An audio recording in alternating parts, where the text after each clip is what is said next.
Meeting to order.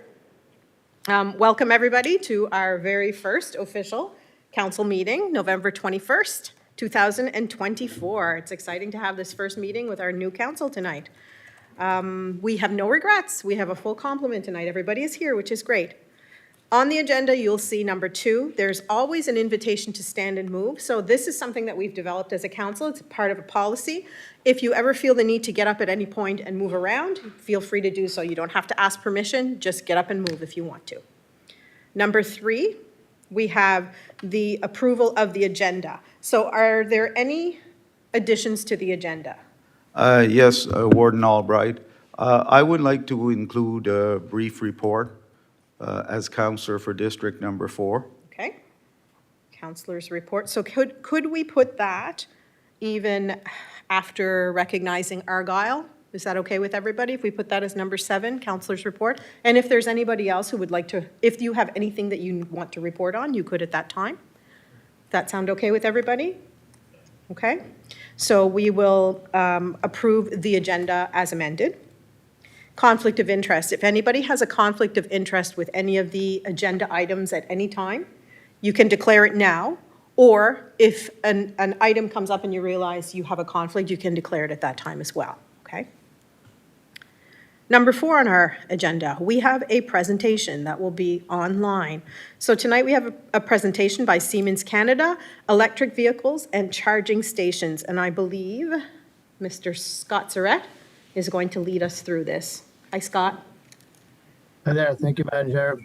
Good evening, Council. Just before we do the presentation, I just wanted to do a brief history of why we had done the study. Certainly for the new councillors, I just want to kind of give them the update before I pass it on to Giles. A couple of years ago, we were looking at replacing one of our vehicles, one of our vehicles at the municipality, and we thought, well, maybe we'll go the EV route. Potentially, there would be some money there for funding, and there was. When we looked into it, we put an application in, but unfortunately, we were not successful. And the reason why we weren't successful is we weren't really prepared. We didn't know what we needed in regards to charging stations, what type of vehicles, what other barriers were there. So after that, another grant opportunity came out through the province. A low carbon community grant fund came out. And actually, this fund was exactly what we're looking for in regards to doing a study around EV vehicles and formulating a plan for the municipality in regards to replacing some of our vehicles or all of our vehicles and what would be the barriers there. So we put an application in. We were successful. So we put an RFP out and Siemens got the RFP. The goal of the study was basically to look at our fleet and do a plan to replace them as they came, as their life expectancy come to an end. We would replace them with an EV vehicle. We'd also look at what type of charging station that we would need in the municipality, at the municipality and other sites. And we also wanted to know what other barriers were there that we needed to overcome to get set up with EV vehicles, and also look at fundings. That was part 1, and part 2 was trying to see if we were going to offer public stations, would there be other nonprofit or profit businesses out there that would like to partner with us. So that's what we did in the study, and I'm going to pass it on to Giles Council, who led this project on the Siemens side, and he will go through briefly what the study results were. Thank you. Thanks, Scott. Can everyone hear me? Yes. Okay, great. I'm used to using Teams, so let's see if I can share my screen here. Excuse me. Okay, is that coming up for everyone? Not yet. There. Okay. There we have it. Are we good? Okay, great.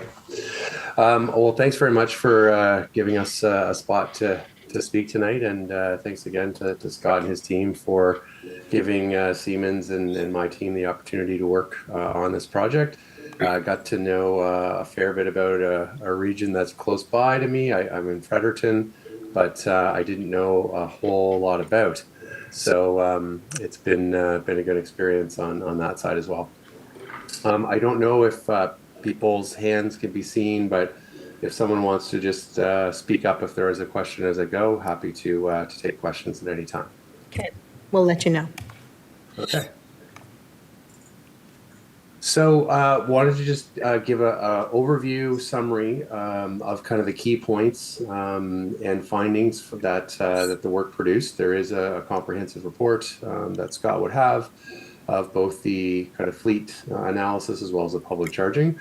We're just going to go over kind of a little bit of background at the beginning, summarize kind of the key numbers and findings in both the municipal fleet electrification study as well as the public charging work that we did to give you a good idea of what could be contained in the report and what the salient points are. So quick background. So I lead our Siemens Energy Business Advisory for Canada. Siemens is synonymous with equipment, but we also have a consulting team that does cybersecurity, this type of management consulting, works a lot with utilities and power systems. So this is work that we're quite familiar with and have done a lot both in Canada, US, and around the world. So we're happy to bring some of that experience to Municipality of Argyle. So this is just a quick overview of the people that we worked with. So from our team, myself and Stefano are direct members of our Canadian team, but we also brought in Holt and Michael from the US who've done extensive work down there. And Luke, who actually is in Halifax, came to do the facility assessment. So as you can see, we've got a kind of a diverse team. We had some on the ground and some remote. And then Scott's team, you're probably all familiar with these folks. We would have had, bi-weekly meetings and help with the facility assessments, give us all the background information and data that we needed to do the study. So it was a real collaborative effort. So just to level set on a few key terms that will come up. I'm sure most people are somewhat familiar with electric vehicles these days, but wanted to just kind of level set on these key types of vehicles. So if we think of the different types of electric vehicles, there's really three categories. So the full battery electric, obviously, those would be considered zero emissions vehicles, and then the plug-in hybrids as well. Those will run on battery till the battery is dead, but during that time, they would be considered completely zero emission. Whereas a hybrid, like a traditional Prius or some of the larger vehicles that have both gas and battery assist, those aren't considered zero emissions, and that's important when it comes to funding. So most of the funding available from the federal government as well as provincial would really only be for zero emission vehicles. So that's a key thing when looking at procuring electric vehicles. And on the charging side, just to give you a little kind of understanding of the main two types of charging that we would have considered would be level 2 and level 3. Level 1 would be a home charger. So just if you were to plug it into your regular power outlet at home and trickle charge, that's level 1. When we get into any type of larger application, level 2 is kind of a base kind of level. And then level 3 would be the ones that, are popping up at gas stations for longer distance travel. And those financial numbers there are just kind of rough estimates to give you an idea of the difference in costs. So, you're looking anywhere from, let's say, 10 to 15 for a level 2 charger, whereas level 3s are kind of a minimum of around 100 grand. We didn't include the make-ready costs, like the civil engineering costs in our calculations, because a lot of that work the municipality can do itself. They have the equipment, they have the people, so those were looked at as costs that could be borne within the structure already. So now if we get into the actual results of the study, so again, we did look at the fleet vehicles. They're all sort of light and medium duty. So there are good plug-in hybrids as well as electric options out there right now. So the first thing that we did was to tackle that end of it. I guess backing up a step, these were the steps, the objectives, but also the steps that we followed. So obviously, as Scott mentioned, we needed to provide a kind of a roadmap and a guide and some idea of cost as to what this would involve in order to both, level up the understanding of the space as well as have some hard numbers for council and for subsequent funding to consider. From that was largely predicated on the vehicles and that fleet kind of drives everything from there. So once we kind of sized up the fleet and figured out the electrical demand, then we could figure out what the charging infrastructure requirements were going to be.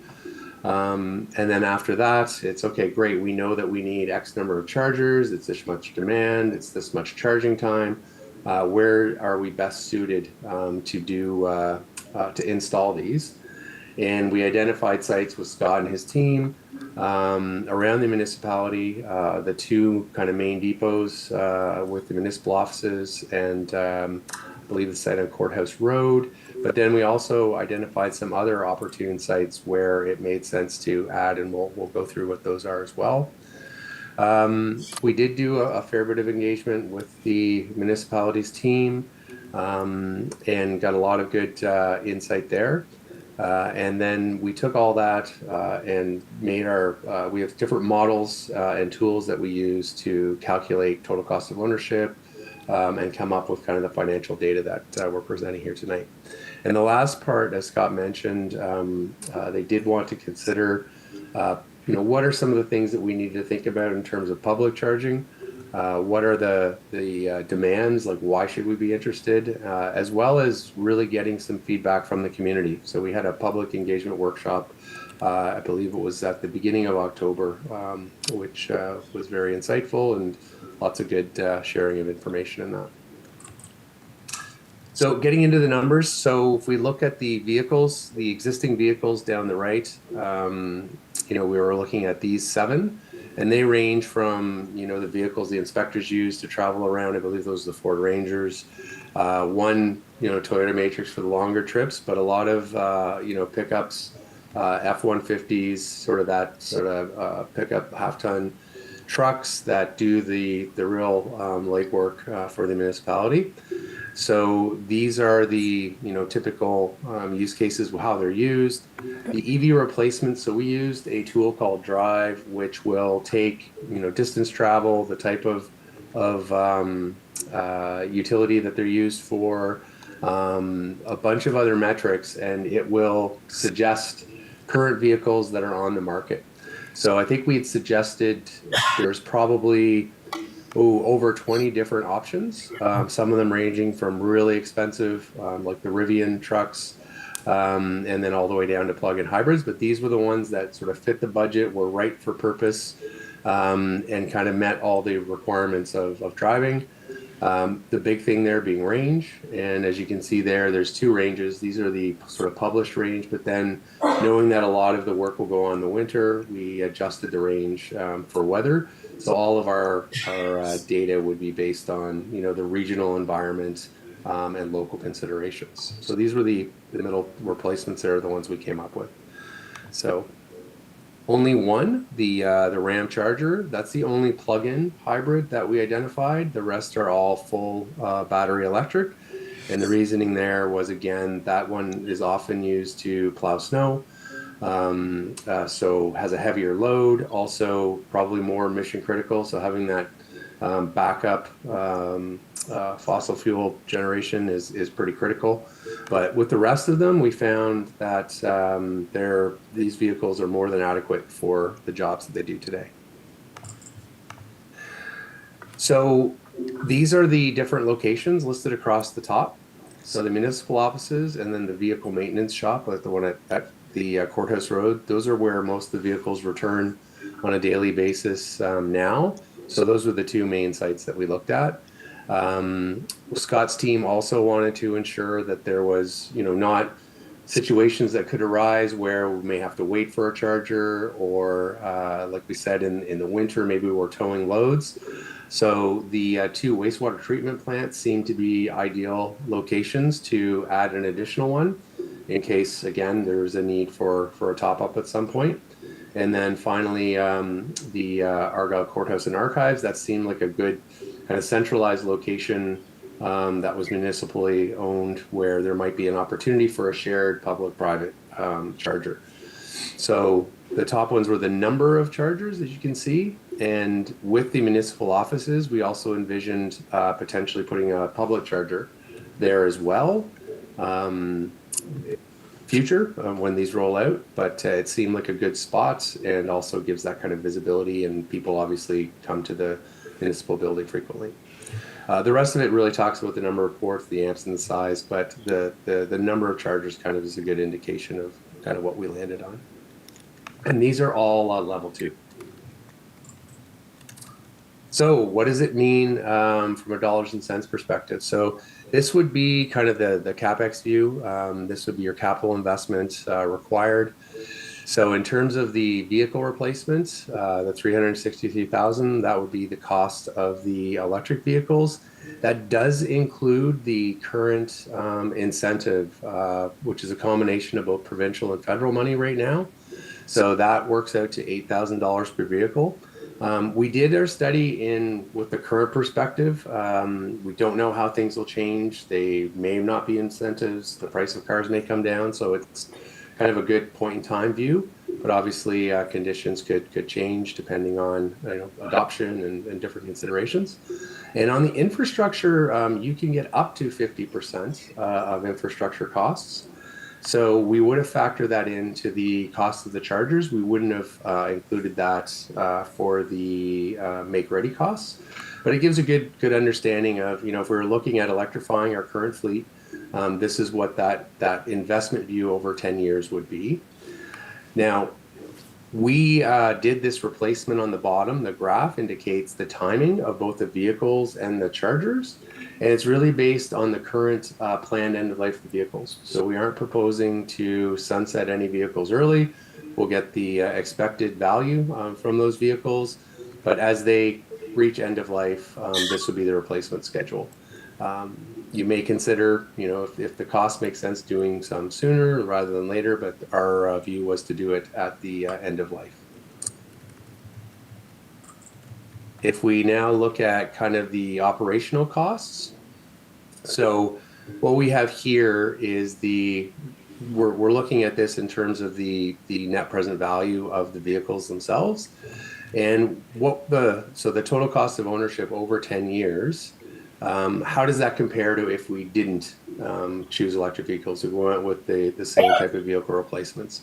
And again, the models and tools we have a lot of this data, and will give us these answers based on our inputs. And they're all, again, based on the driving distances and specific vehicles that we studied. So this is kind of where it works out. So if we look at a 10-year time frame, on a total cost of ownership basis, the electric vehicle options would yield a savings of about $191,000 over the business as usual. And if you look below there, total cost of ownership includes the purchase price, the fuel, so whether it was gas or electric, that's in there, maintenance, insurance, and even the sale of the vehicle at the end of that 10-year period. So all of that is factored in to come up with kind of that total value. And when we compare the two, that's where we get that delta in the green. And I know in the last workshop we had, there was a kind of question, well, how much of that is just gas? So we ran some numbers, and these are just kind of estimates.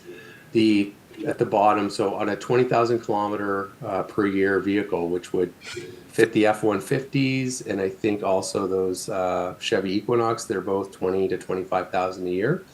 At 10 liters per 100 kilometers, they're probably higher than that, so you might actually realize a bit better return. It's about $1,900 annually. So if you think of, these values, 25,000, we're looking at almost 70% of that savings would be associated with fuel. And the more that you would drive, the more savings you could realize. So if they got used more, you're likely to save more on the fuel. And that's with current Nova Scotia gas prices and electricity prices. So those, again, could change over time. So there is a good economic argument to do it. Maintenance for electric vehicles, typically you're looking at the washer fluids, wiper blades, brakes, and tires. There's very little mechanical equipment in them. And batteries now typically are warranted at up to about 8 years. So those would be the things. If you had to replace a battery, that would throw your business case out of whack, but hopefully we wouldn't have to do that. Again, another benefit, environmental benefit, would be the emission savings. So as you can see, the emissions decrease over time. That's both from the amount of vehicles. As you retire the fossil fuel fleet, you'll have savings, but also the Nova Scotia grid is expected to become less emissions intense as well. So that is reflected there. And, for a fleet of vehicles of this size, 160 tons, that's somewhere around, 40 homes annual total energy usage. So it's a good amount to target and realize.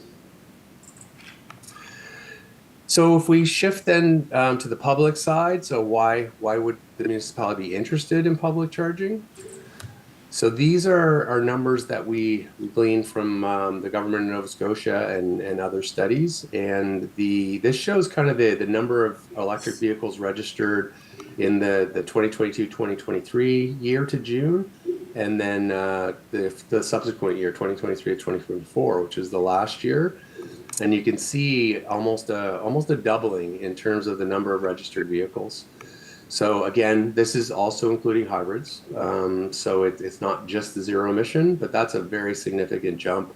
I think even the beginning of January, that number was at 1,900. So it really started to accelerate in 2022. Although the pace has slowed, it's still definitely increasing year over year. If we look at what that might mean in the region, so what we try to do here is break down both the visiting vehicles, so tourists or others passing through, as well as the local vehicles, and how are they going to change, over the next 10 years. So right now, with the current numbers, we're looking at about 4% of your vehicle traffic in the county being electric vehicles, whereas we're expecting that to be at 40% by 2035. And that's based on forecasted numbers for Nova Scotia as well as Canada. So it's a forecast. It could be wrong, but it is going to be a lot more. And very significant to the region is a lot of the ones I think that are coming now are probably visitors and tourists. So that was a key consideration for public charging, is to make sure that there's no reason not to stop in the municipality. And just to give a brief background of what the infrastructure looks like now. So this is the the South Shore, or not, I guess not the South Shore, but the region, and then the Yarmouth County and the surroundings. And you can see, Yarmouth has a fair number of chargers, but other than that, not a lot. We do have some at the Acadian Village in the municipality, but and up at the Tusket Ford. But other than that, there's really not a lot of opportunities, and probably not a ton of vehicles now. But one of the things that may be interested in addressing. And then blowing back out to the region, so this was really important from a tourism standpoint. Those fast chargers, or even people coming to and from Halifax, it's really critical to have access to those if people are going to feel confident to come that far. And obviously people are coming on the ferry, but even in the time we did our study, there were 8 additional Tesla chargers added at the Canadian Tire in Yarmouth. So it is increasing, but still very few compared to what is expected in terms of number of vehicles. And lastly, so in terms of thinking about the public charging, I think really it's up to council and the municipality team to figure out what role you want to play, as well as with the community. So these are some things to consider in terms of maybe next steps or how you might define that role. But once you kind of land on it, it's really important to kind of define it and then communicate it so that you either, let's put the pedal on this, let's kind of sit back and kind of see how it goes. There's all kinds of different options, none of them kind of right or wrong, but I think it would be an important thing to establish. Another key role could be developing resources to support business in their decisions. So I think everyone's learned a lot through this exercise. If you are going to electrify your fleet, you'll be one of the first probably in the region. It comes with a lot of experience that could be shared, and that always helps the next people come along. So that could be a critical role. Again, I know that you probably do a lot of this already, is talking to partners, looking at opportunities and being that matchmaker for both local and others looking to set up. So that's obviously a role that you play on a lot of different topics, I'm sure, but for electric vehicles could be a key one. Could consider additional public engagement. I think there is an appetite for more information, and people may be considering either installing a charger, why they do it. Definitely a role the municipality could help. And then again, I think at the end, as you transition your fleet, you definitely could be seen as a leader, giving other people confidence to do the same, but also as a kind of trusted source of information and insight. So all kind of some reasons. Also, again, the decarbonization, sustainability. I know the town and region is very sort of strong in that already. It's kind of almost like in your DNA. Those are other options, but again, I think it's important that to kind of sort of set some table stakes, just where do we want to play, and then kind of focus on that area. So with that, I'll stop talking, and if there are any questions, happy to answer them.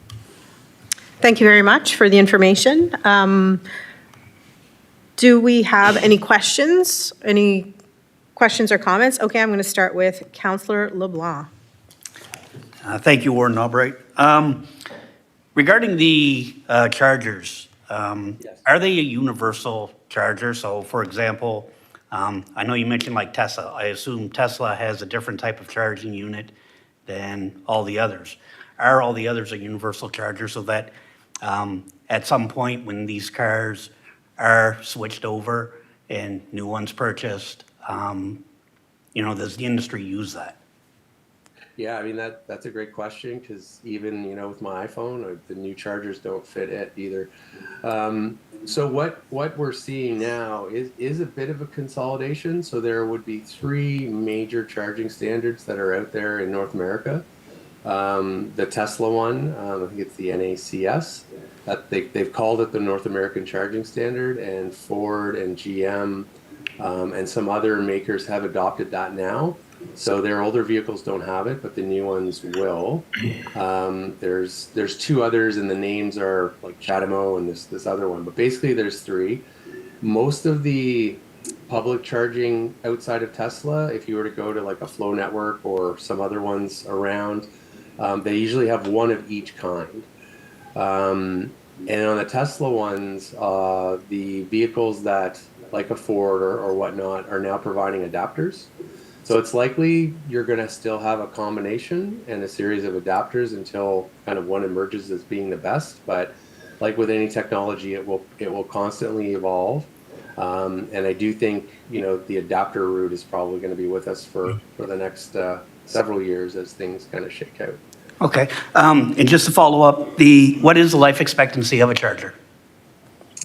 Oh, that's a great question. I should have that off the top of my head because we sell them, but I don't. I'd have to look into that for you. I'm not sure what we would provide for a standard warranty with our charging infrastructure, but I could absolutely find out. Okay, no, perfect, thank you. Thank you. Councillor Digdon? Thank you. Just wondering, I believe that you are using these figures in the fleet based on a 10-year cycle. Yes. But at the same time, you also said the batteries have an 8-year life expectancy or so, or shelf life, and that these numbers could really be thrown out of whack if we had to start replacing batteries. So most battery storage technology now, the rating on the number of cycles and what they would say is the useful life is typically 10 years. So depending on the vehicle or the manufacturer, they will give you a warranty. It's just like with like a regular internal combustion engine. I'm going to get a 5-year full up warranty. Probably it's my car's still going to work for 10 years, but if you want everything fixed, then, you pay for the extra.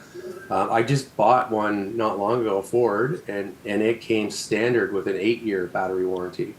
So that's why I mentioned that, like that was the standard warranty. You can get them extended beyond that.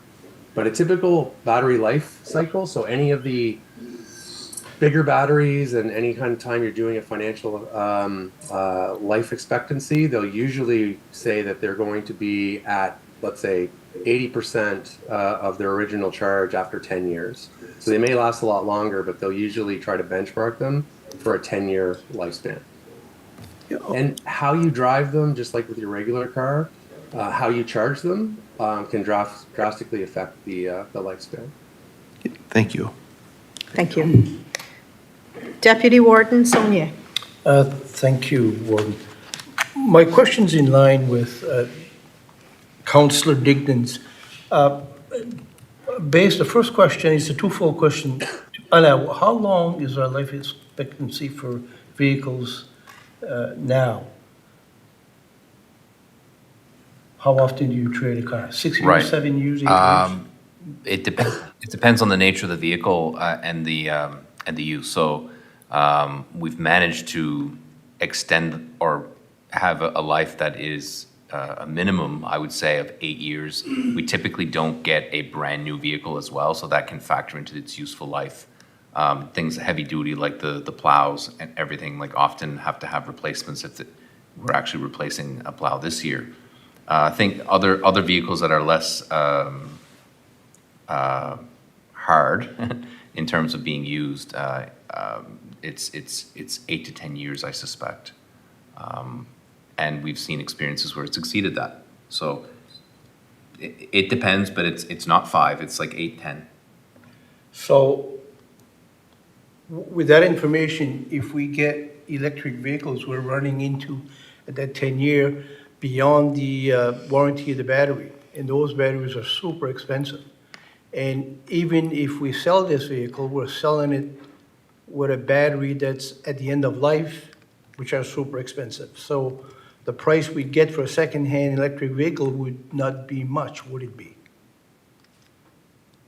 That's, Yeah, it really depends. I after 10 years, I would not think so. But the other angle on that is just in 10 years, are you going to be able to sell a fossil fuel vehicle? The battery vehicles are getting tremendously better. In 10 years, they may last for 20. I mean, I don't know. It's probably like now, the thing that gets our vehicles out here is corrosion. It's not, the engines anymore. Like the engines will run for 300,000 kilometers, but you might have a rusty hole in the floor, right? So those things are going to be the same for each, but resale, big unknown on both sides. Right now, I definitely think that, a vehicle, an EV that you buy today, if you get your 10 years of useful life out of it and it's a better value, if you need to sell it at the end, it's definitely not going to be worth as much, but is it worth more than a 10-year-old fossil fuel car? I would have no idea. I think the upfront depreciation might happen quicker with some EVs, again, as range and everything improves, but there are Teslas out there now that have been on the roads for over 10 years. I'm not sure, I haven't looked to buy one, but there's a pretty long record with those ones at least now.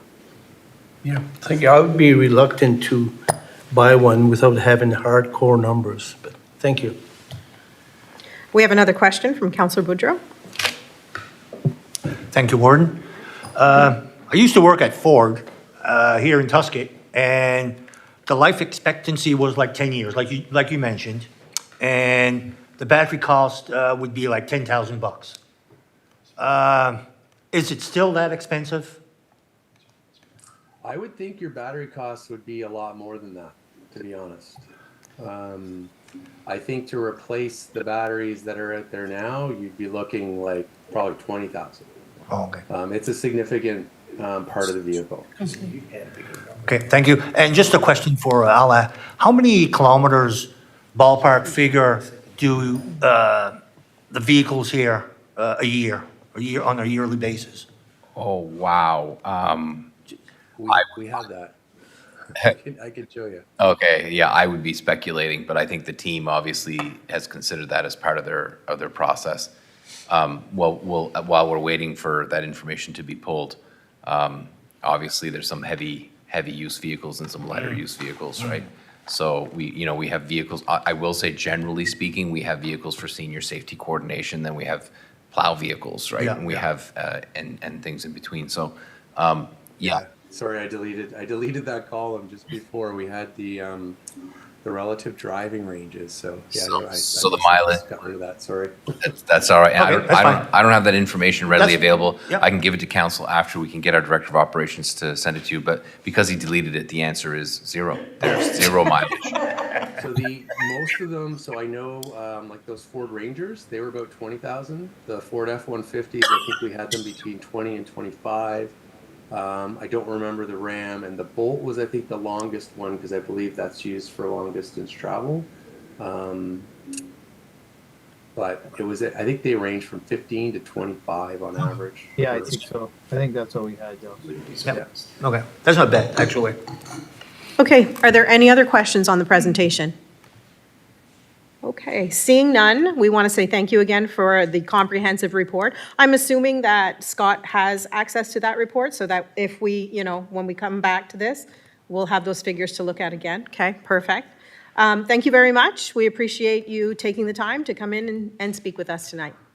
Yeah, thank you. Okay, Have a good night. you too.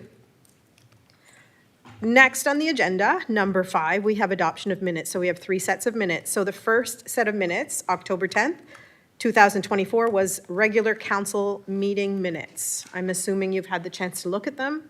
Were there any errors, omissions to those minutes? Nothing anybody picked up on? Okay, so we will approve those minutes as presented. To ask questions on those minutes? Sure, Okay. go ahead. So would we approve first, or should we ask our questions before we approve? We could probably ask questions before we approve, or what? Yes, it would be appropriate, especially with councillors that may not have been at that meeting. So then it would be inappropriate to make changes if they weren't present. So questions before approvals. Okay, well, I have a couple of questions, having read the minutes.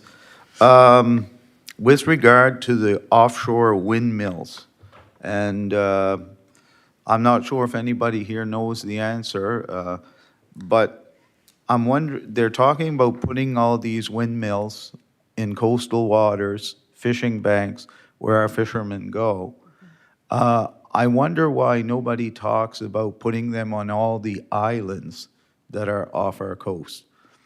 It's been said there are 365 islands in the Tuscan Island chain, one for every day of the week. I don't know how true that, every day of the year. I don't know how true that is, but there's certainly a lot of islands not very far off our coast that are not being used for anything.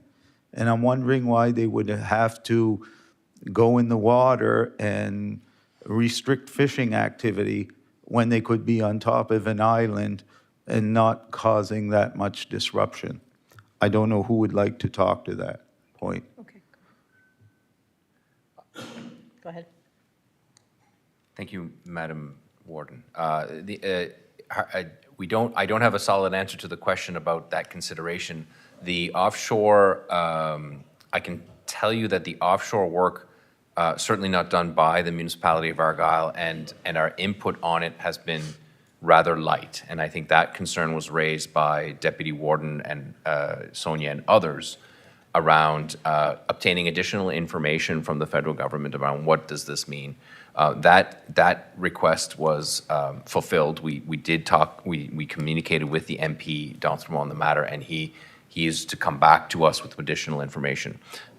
If it's the will of this council, I can certainly go back to the MP on behalf of this group and include that precision around whether consideration of islands was something that was considered in that process. I have no input whatsoever as to whether it was or wasn't. But if it's the will of council, we can certainly forward that question. Thank you. Thank you. And my second question was on municipal heritage site designation for the church in Wedgeport. And I'm wondering if there's also interest in that type of thing for the other Catholic churches in the area, which are now closed, and what that would mean for the municipality. Probably a me. Go ahead. Yeah, we haven't heard anything that I know of. Go ahead. We have not received any request from any other unit. I think every church has obviously a separate committee, and they have their own internal considerations. I will say this about heritage designation.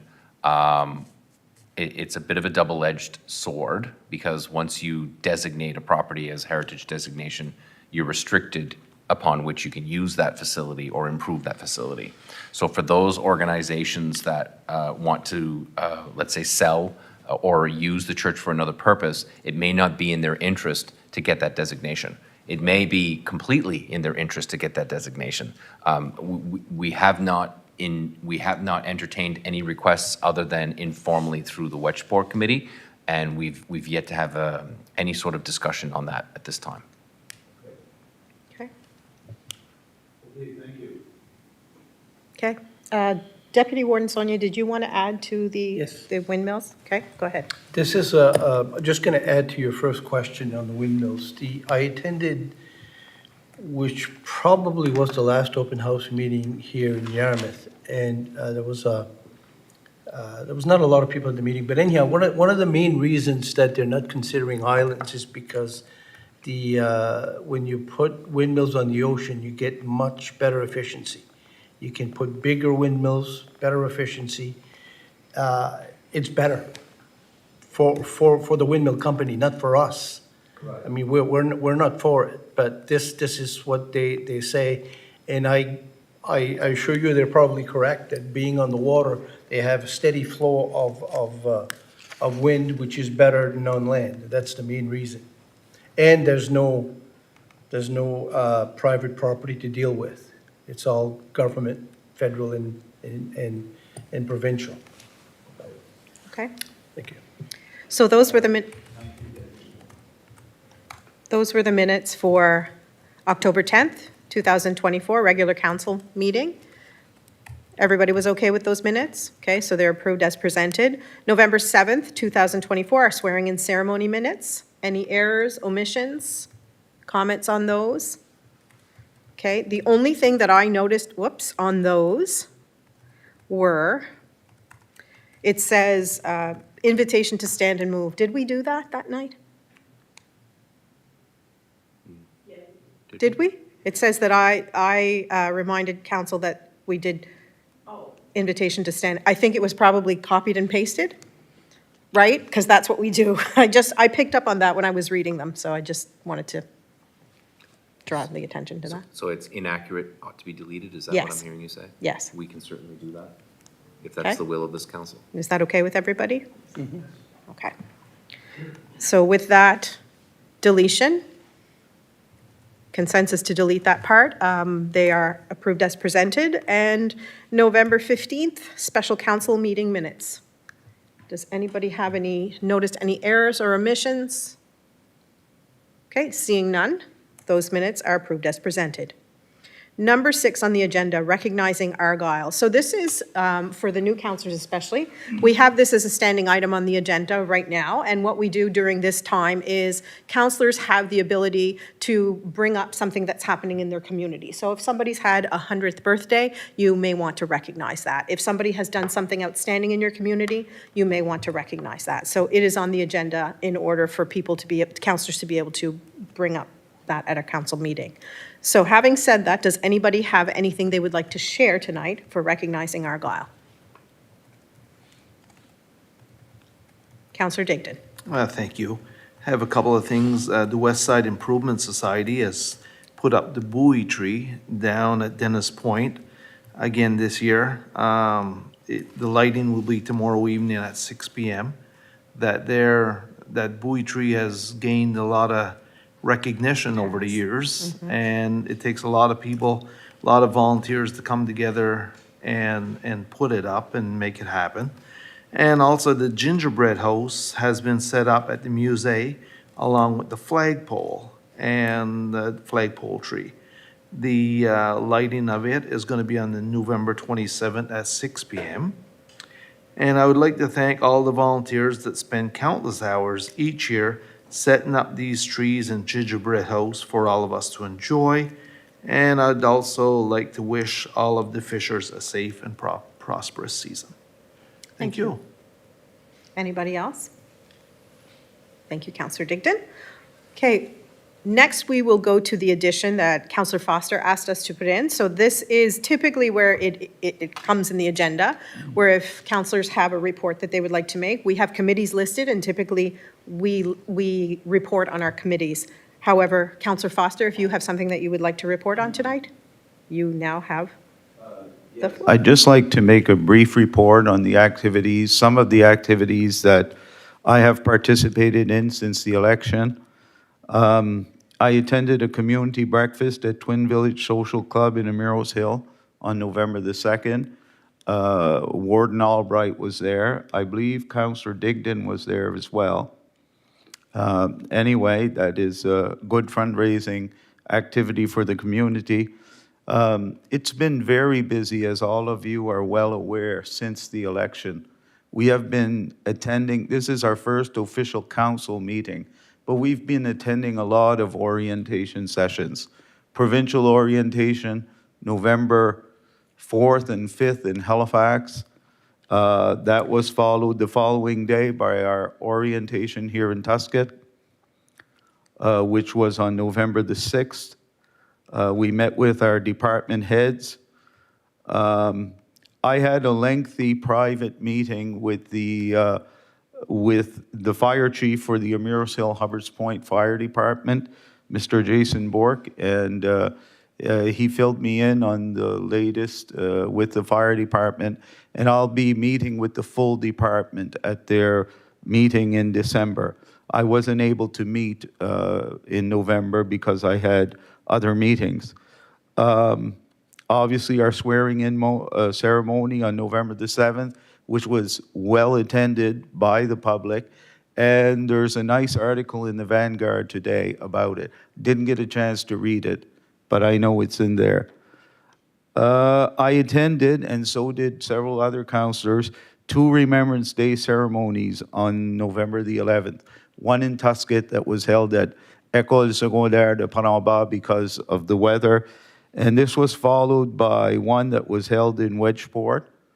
And the keynote speaker in Wedgeport was Nick Robichaud, who lives in Hubbard's Point, not very far from my own house, about 10 houses away.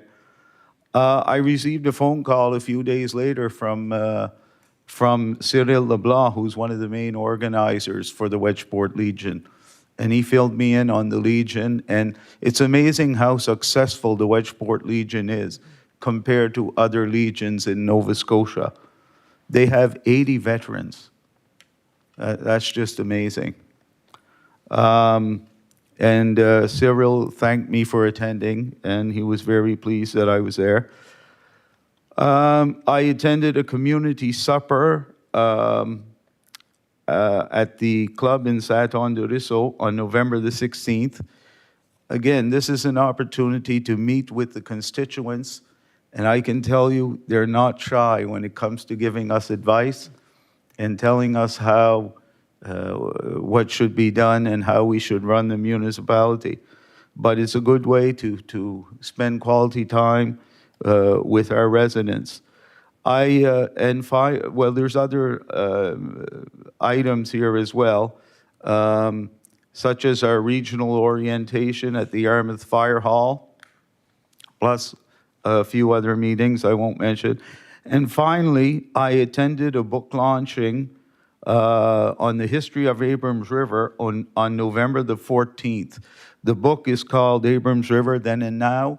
It was written by Austin Saunier and edited by Lisa Fyander LeBlanc, or I guess it's Lisa LeBlanc Fyander. And I'm wondering if it would be appropriate to send a letter of thanks to Austin Saunier for compiling the history of Abrams River and making it available in the form of this book, because it was a lot of work. It took him a lot of years to put this together, and he's not receiving any profits from the book. The proceeds from book sales are going to the Abrams River Community Hall and also to the Tusket Archives in Tusket, who are acting as a sales agent. Would you like to make a motion to that? I would certainly like to make that motion, yes. Okay. Is there a seconder to that motion? Seconded. Any questions or comments on that motion? Seeing none, all those in favor signify by saying aye. Aye. Contrary minded? Motion carried. Thank you. You're welcome. Anybody else who has anything they would like to report? Okay. So as we know, in the next, this is the first agenda. There will be a chance to report on your committees at the next meeting. So we don't want to put anybody on the spot right now, but just so you know. Next, we have number 7 here, but really it's number 8, Warden's Report. So I've attached also a quick report on the different things that I've attended. Any questions about that? So this is the format that I will add weekly or monthly when we have our meetings. I will add, there's a template that we've created that I will write up a report and add to the agenda. Number 8, committee appointments. So we have had a few conversations. This is where we decide the committees that we will be sitting on, our council committees. There are several committees. There are 9 of us, and we want to make sure that there is as much equal representation as possible. Some of them we are mandated to be on. For example, the wastewater, the councillors for the areas are on wastewater. The deputy warden and myself are also mandated to be on specific committees, such as REMO, that's one of them, fire committee as well. We have a list on the agenda of proposed council recommendations to be on the committees. What would be the best way to go through this, Julie? Do you want us to just committee by committee to make sure that we have who we need there? Yes? Okay. So audit and finance, we determined that at our special meeting last week. So we have 3 councillors, Daryl, Cathy, Councillor LeBlanc, Councillor Bourque, sorry, and Councillor Boudreau. Those were already approved. Next, we have the Planning Advisory Committee, and which now also falls with Heritage Advisory Committee. 3 councillors. We have 4 proposed councillors. We have Councillor Digdon, Councillor Bourque, Deputy Warden Sonia, and Councillor Foster. So we only need 3, but there are 4 names. Councillor Digdon. Thank you very much. I will back out of the PAC if I can get my name in for the fire committee. I'm looking at Greg is on boat trying for both of them there. If you take the PAC, I'd take the fire committee. I would be very happy to do that. Okay, thank you. Okay, thank you. So we will have, for PAC, we will have Councillor Bourque, Deputy Warden Sonia, and Councillor Foster. All right. Next, we have the Accessibility Advisory Committee. We need 1 councillor. We have Deputy Warden Sonia, and we have Councillor Foster on there. We only need 1.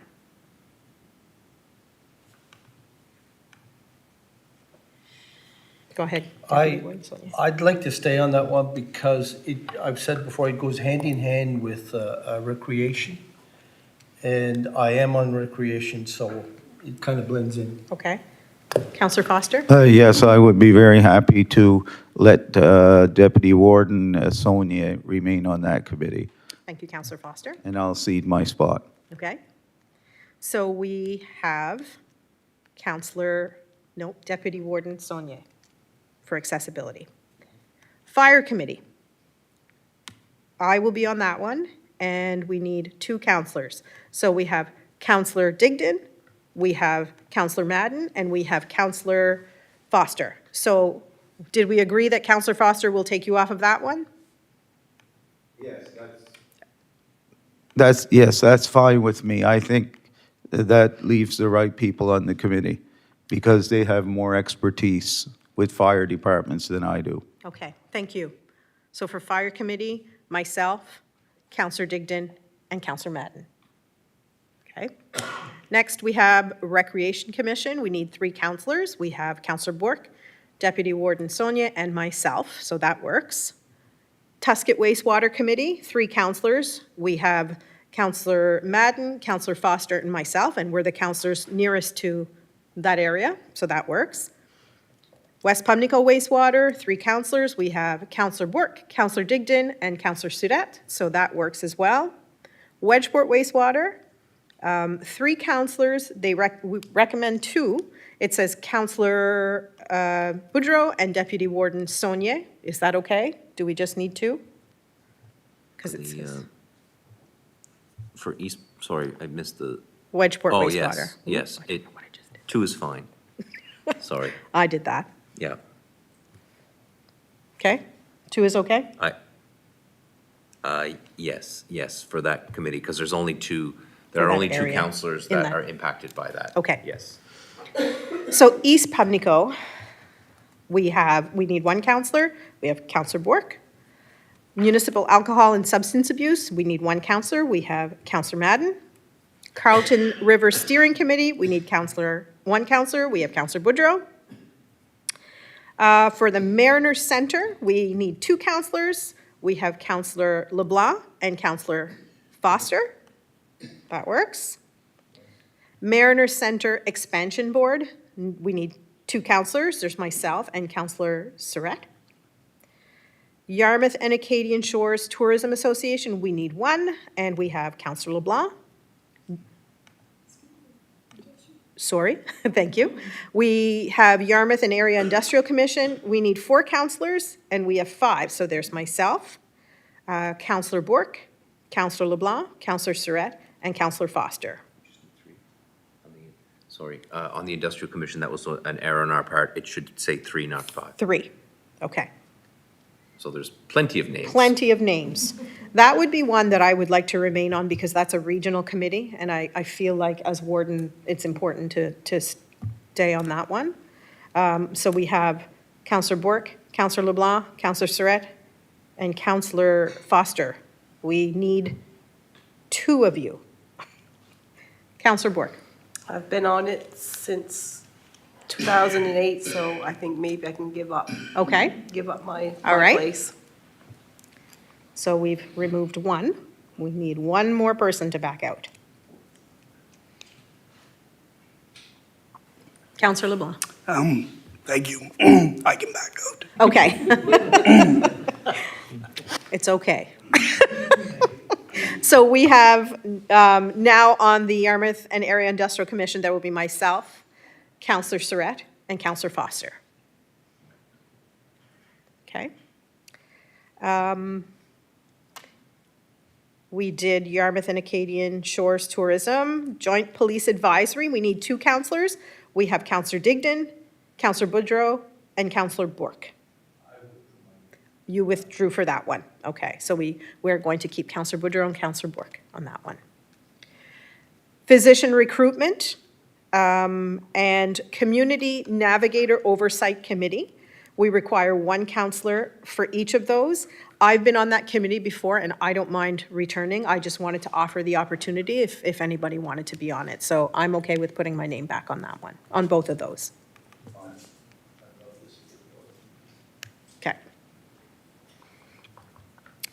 Next, we have Western Region Solid Waste Resource Management Authority. We need 2 counselors and an alternate. So we have Deputy Warden Sonia and Counselor Madden. Is somebody willing to put their name as an alternate? And that is in case that somebody cannot make a meeting. Typically, that's what we do. I would like to want my name as an alternate. Okay, It's in the morning. It's in the morning. It says 10 o'clock in the morning.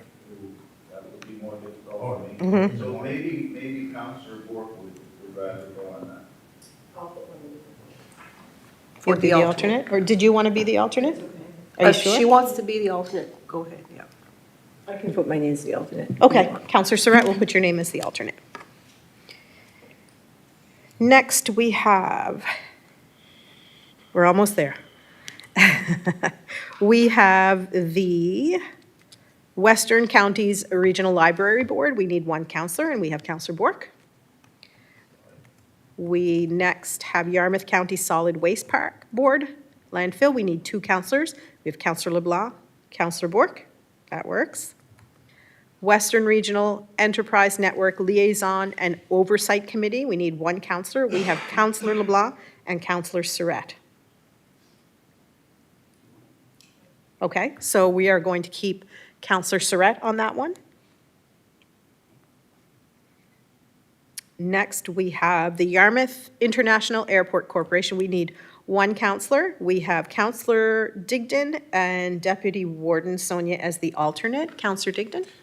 Thank you. Sorry, I did not know about the early to mid-afternoon, and I'm just scared that that could interfere with some other work that I do. Okay. So I don't know if somebody wants it by all means, or if Ted would prefer to go as the person, and I'd go with for the alternate. And that is, Do you want to flip-flop those roles? Sure. Okay. it's up to you. He said that was fine. We Okay. could flip-flop the roles. Okay. What time is it? It's usually, I know, it's usually around 2 o'clock.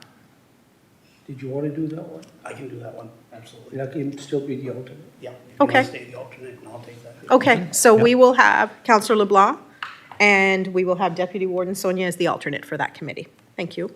Thank you. Next, we have REMO, Regional Emergency Management Organization. So we need the warden, I will be on that, and two counselors. We have Counselor Bork, Counselor Digdon, and Counselor Surratt. Counselor Surratt? Would you prefer to stay on? Would you like to? I can stay, I can leave. Okay. Okay. So that'll be Counselor Digdon, myself, and Counselor Surratt. Okay. Nikhil Home for Special Care, we need three counselors. We have them. Counselor Digdon, Counselor Bork, and Counselor Boudreau. And the last one, Community Housing Options Initiatives through Collaboration and Engagement. So that's Choice Housing. We need one counselor. Meets quarterly. Is there anybody who would like to be on that one?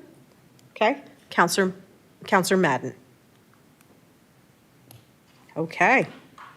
That was pretty painless. Well, So we're going to get a revised list on that. yes, we'll get a revised list. So we do need a motion, though, to approve all of the appointments to these committees. How do you want me to do this? Sorry. So for the minutes, it will be a long motion because it will actually list each of your committees and each of the members, and it will be as amended. So whatever discussions you had and changes will be part of the motion. So when you make it, all you have to do is move and second the committee appointments. We will scribe the details so that the minutes are very clear who is on which committee. Okay. So it only needs one motion, we'll take care of the rest. But we don't have to go through all of that all over again. No, Okay. no. I feel like you've done that, and the motion will list Perfect. that detail in the minutes. Excellent. Do we have a second? Okay, seconded by Counselor LeBlanc. Any questions or comments on that? Seeing none, all those in favor signify by saying aye. Aye. Contrary minded, motion carried. Thank you, everybody. Next, we have number 9 on the agenda that is in front of you, 7-day notice. So for the new counselors, 7-day notice, when we have policies that come up or we have changes to policies, we have to have a 7-day notice. So we have to be shown that policy ahead of time for us to be able to look at it and make sure that we are in agreement with those changes, or we are in agreement with the policy, then we have discussion around it. So For today, there's nothing on there in terms of the 7-day notice, but we typically do have things that come up there. We don't make a motion. It's simply to say, this is your 7-day notice. Make sure you look at the policy, make sure you look at the amendments. If you have questions, or if you think there's something that you also want to add, then we will talk about that, okay? 10, for decision and discussion. So 10A, we have the acceptance of the consolidated audited financial statements. Our CAO, this is his jam. Well, thank you, Madam Warden, and I'll say first and foremost that the detailed, very detailed reporting of the consolidated and the non-consolidated financial statements were done at the audit committee yesterday. So I am not going to go line by line on every number, but I will talk about what these financial statements represent, the key numbers that you should take a look at and put your eye on, and the fact that this has been wholly recommended by your audit committees. Your audit committee also includes non-elected officials with business acumen. So eggheads in the bookkeeping / accounting / banking / finance side are part of this committee. Most of which, two of which have a professional designation, so they're accustomed to seeing these statements and have good questions.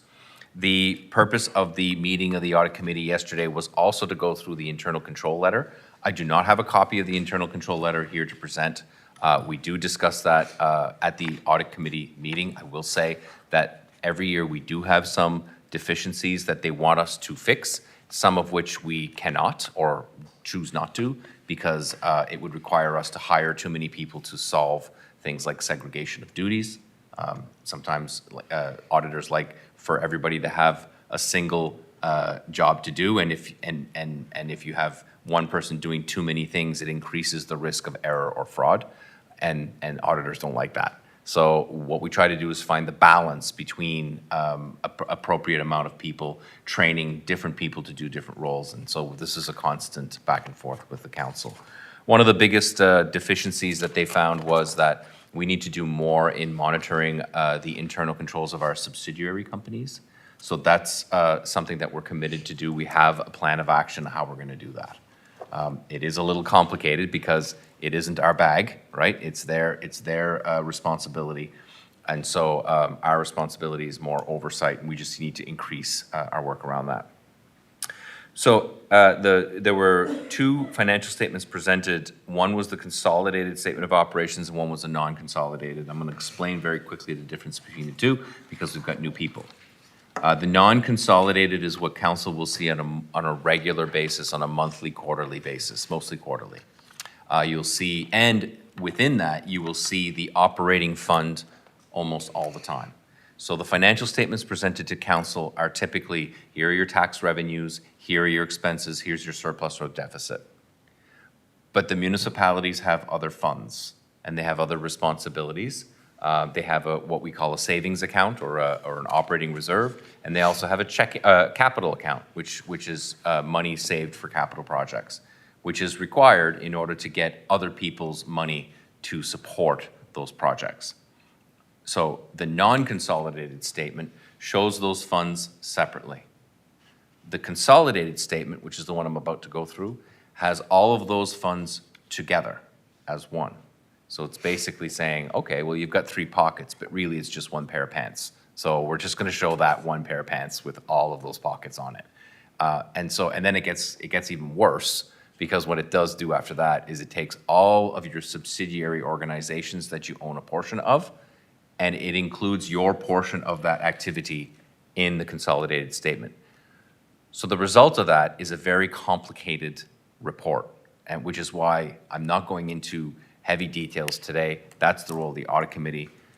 But I do want to talk about the fact that the consolidated is the audited statement. The non-consolidated is simply compiled for information for the province and for you. Each of you will have a copy of both at your wish. The consolidated statement of operations is an unqualified opinion, so I'm just repeating what our lead auditor has stated. It is a clean audit. The financial statements are presented in all material respects in accordance with public service accounting standards, which is the standards that you follow. So that's the good news. Other news around that is that the accounting and the accounting assistance that we require is low to no. So their role is very, very much an audit role. So our accounting is very tight, is what I'm trying to say. That was the report that they shared with us. If you would open the consolidated statement of operations on page 4. Page 4 is your consolidated statement of operations. I'm going to speak on 3 numbers on this page. And I'm going to focus on the middle column, which is the actual column. The actual revenues for all of our funds and our proportion of subsidiaries was $12.847 million. And our expenses were $10.887 million for an annual surplus of $1.960 million. That is not what Argyle made, okay, just for the record. It is the combination of surpluses of all of the subsidiaries, including your funds, including your operations. So it's an all-in number. We don't have our hands on that number. We don't have that in a pocket somewhere. So I just want to be very clear about that. But it does indicate that we are in a surplus position, and so we improved our fiscal position, our financial position from last year. Our accumulated surplus was increased by $1.99 million last year compared to the year prior to that. I'm going to turn the page, and I'm going to go to the consolidated statement of financial position. So the consolidated statement of financial position is basically your consolidated balance sheet. So some of us old school accountants like to call this the balance sheet. This is where your assets and liabilities and equity are shown. And it is presented in a way that your financial assets are at the top of the report, and your non-financial or capital assets are at the bottom of the report. And there's a reason. Your non-financial assets is kind of like the score in Whose Line Is It Anyway? Nobody really pays a lot of mind to that. And for good reason, because the tangible capital assets is showing at its original cost, which is great information for people, but it is in no way an indication of the replacement cost of your capital assets. So it's basically taking your cost of your tangible capital assets, which is your buildings and your wastewater infrastructure, and it's depreciating that over an estimated useful life. So it is separate from your financial assets because elected officials and administrators like to see, okay, well, after we pay all our bills, what have we got left? So your total financial assets are $16.52 million. Your total liabilities are 10.689 for a difference of 5.831 million. What does that number? That's a key number. That net financial asset is a key number for you. So it is either going up or going down from the prior year. I had already indicated that you had a 1.99 million uptake in your operations. So why is it that your net financial assets would go down if you manage to make 1.99 million on your income statement? And the answer is that you use that money that you made and invested it in capital assets. So you pulled it out of your financial assets and you moved it down into your non-financial assets. So basically, your profits were being used to pay for new capital assets. In this case, track and field, a portion of the East Pubnico water utility are 2 illustrations of those capital projects.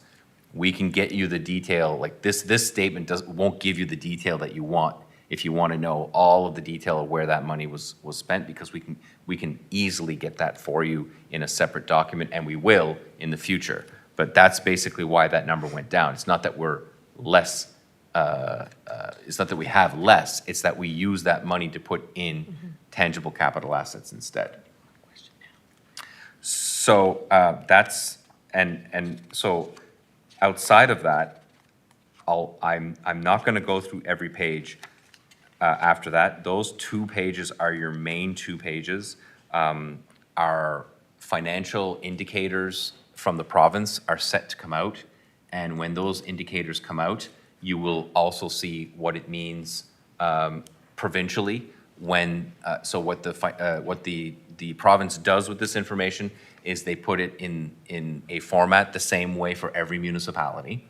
And then they look at key measures that they believe are important to assess the health of your organization. And so what they give you at the end of the year is a house. I call it the house. And so there's a roof, there's rooms, and and so they illustrate through illustration. It's very clever. They show each of these things that are important to measure, such as your balance of taxation receivable compared to others, or as compared as a percentage to your taxation revenue, your amount of debt. Is it too high? Is it too low? Where does it compare to other organizations? If you're better than average and better than if you're better than a standard and better than your average rules, you get a green. If you're better than one and not the other, you get a yellow. And if you're worse in both cases, you get a red. So sometimes those colors, like green is good, but sometimes yellow is not bad. For instance, when if you're in your first year of borrowing a bunch of money to do, let's say, this building, we would have gone to yellow because our debt was high. Well, it was new. So that's not a bad thing. We've got a plan to pay it down. We understand we have the money. That's not the problem. But it's just that it's saying, like, warning, don't do too much of this, because then you'll start to get into a redder or a red zone, right? So it's a really good indicator of what we call, key performance indicators. That might be a term that people use. And we're mostly in the green most years, but there are times where we're in the yellow. So we're in good fiscal shape. The auditor would confirm that we are in good financial shape. A question that is often asked of residents and councillors is, how much is too much? Because we have had a surplus every year for 18 years at least. And Councillor D'Entremont was one to ask how much is too much on a very regular basis. And that is, the question is if the surplus is too much every year, then that may be an indication that you're collecting too much from the residents. And so there isn't a proper answer to that question. There isn't like a formula that tells you if you're higher or lower.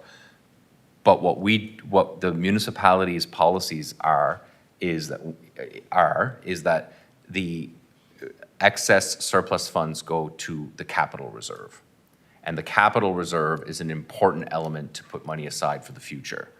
And so that strategy has been well applied by councils of the past, and I presume of the future. Why is that important? So some may see those numbers as high.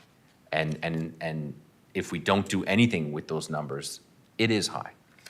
If we use that amount of money to leverage other funding for projects, then it's not too high. I'll give you an illustration on how much your West Pubnico wastewater cost might be compared to what it would cost if you did it today. So your West Pubnico wastewater is one of your biggest infrastructures in the area, and I think we spent a shade under $5 million. I'm really throwing that out of the air. It's in or around that number. I think it's more than that, actually. It's probably closer to 6 or, oh no, sorry, it's 8. Thank you, Kathy. Thank you, Kathy. I knew I was wrong. It was 8-point-something million, and I can still read lips. So if we were to do that today, the cost of doing that might be in excess of 40 to 50 million. So when you look at projects that way, and you look at replacement costs, and also understand the fact that you have to put money aside as a percentage, even if you're going to get a percentage from federal or provincial government, it's never going to be more than 75%. So where's the other 25%? Where's the other 33% coming from? And it has to come from proper planning. The other thing is we can't forget that we have to maintain the assets that we have. It's not just about replacing. It's also about making sure you have a proper maintenance replacement plan. I had a colleague that used to call things that were never fixed strategic neglect. Because they chose to save money in that area, and then it cost them plenty more when they had to replace it when it was end of life or that was never maintained. Just think of a pump that you never maintain. And outside of the one pump in 1977 that was installed in West Pumlico, I'm pretty sure they're not the original pumps. So, yes, this is a bit of a sidebar comment, but it truly comes down to, I could go in the details of the numbers, but at the end of the day, it's about what do you have saved and what are you going to use it for? And that, to me, is the responsibility of you as council moving forward. This is the end of my long report. It was less financial, it was more about, generally speaking, where we're at. I would suggest that the audit committee recommended the acceptance of this. I'm here for any questions or comments that anybody may have. If you're satisfied with it in the end, I would recommend a motion to accept the consolidated financial statements. If there are any questions, I'm here. Councillor Digdon has a question. Thank you. Very good report. Just if I can take you back to page 4, under revenues, conditional transfers from federal and provincial governments. I see the budgeted was 3.8 and with the actual was 2.5. Just wondering why such a big discrepancy between those two numbers. Thank you, Councillor. It's an excellent question. Through you, Madam Warden, I would say that most years this number is lower than we expect. The reason is that we're always ambitious in how much money we spend on capital. But what actually happens is the projects get planned and it takes longer for execution. So in this instance, we may have planned the entirety of the track and field project in that number. I'm almost certain we did, actually, but that's not what actually happened. So, the conditional transfer, the revenue is lower, but if you look under recreation and cultural service, if you look under the capital additions related to that revenue, you will see that the capital additions are also lower. So conditional transfer is by definition a conditional transfer. We'll give you the money, you can show it as revenue if you're gonna spend it on that product. So this is fundamentally, we have the money, we have it confirmed, we just haven't spent it yet. It's as simple as that. Good. Yep. Thank you. Okay. Councillor Madden?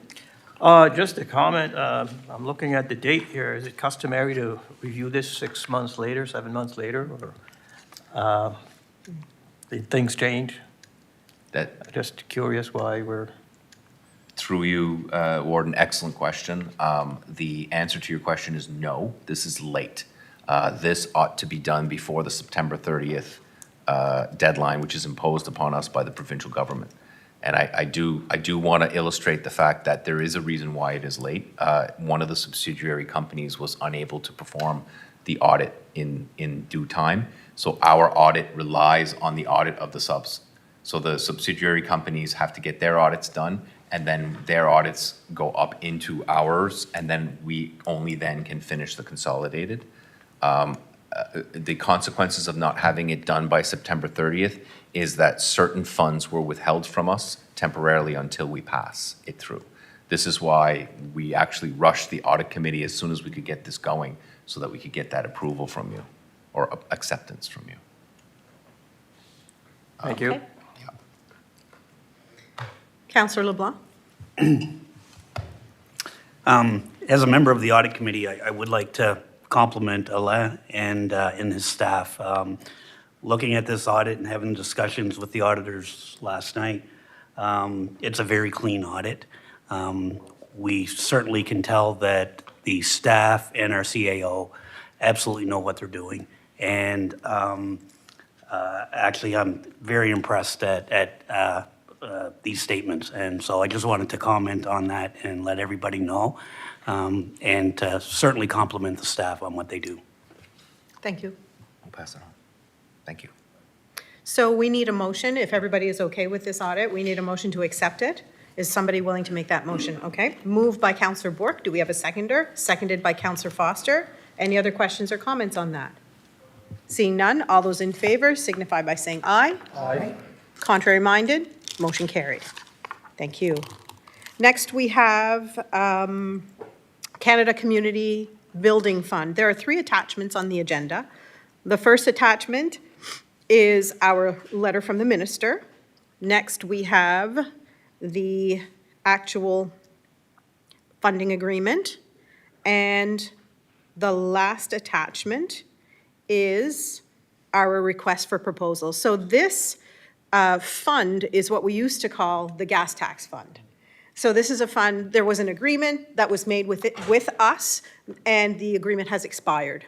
So they have proposed a new agreement for 10 years, and the funding that we will be getting will be around $359,083 every year.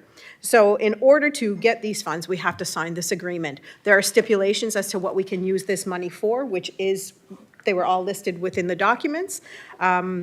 And as CAO Muse and I were discussing this, we talked about how that list continues to get bigger and bigger. There are things that are added to that list all the time. So we want this money. Nobody's going to deny this money, so we do need a motion to be able to approve this. In order to, we have to have it signed and sent off. Is somebody willing to make that motion? I just had a clarity question Yes, first. absolutely.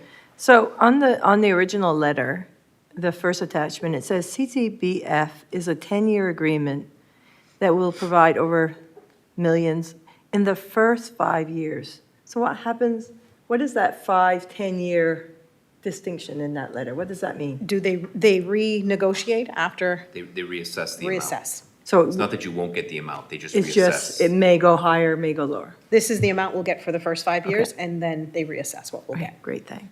There are times that they have doubled it, just randomly.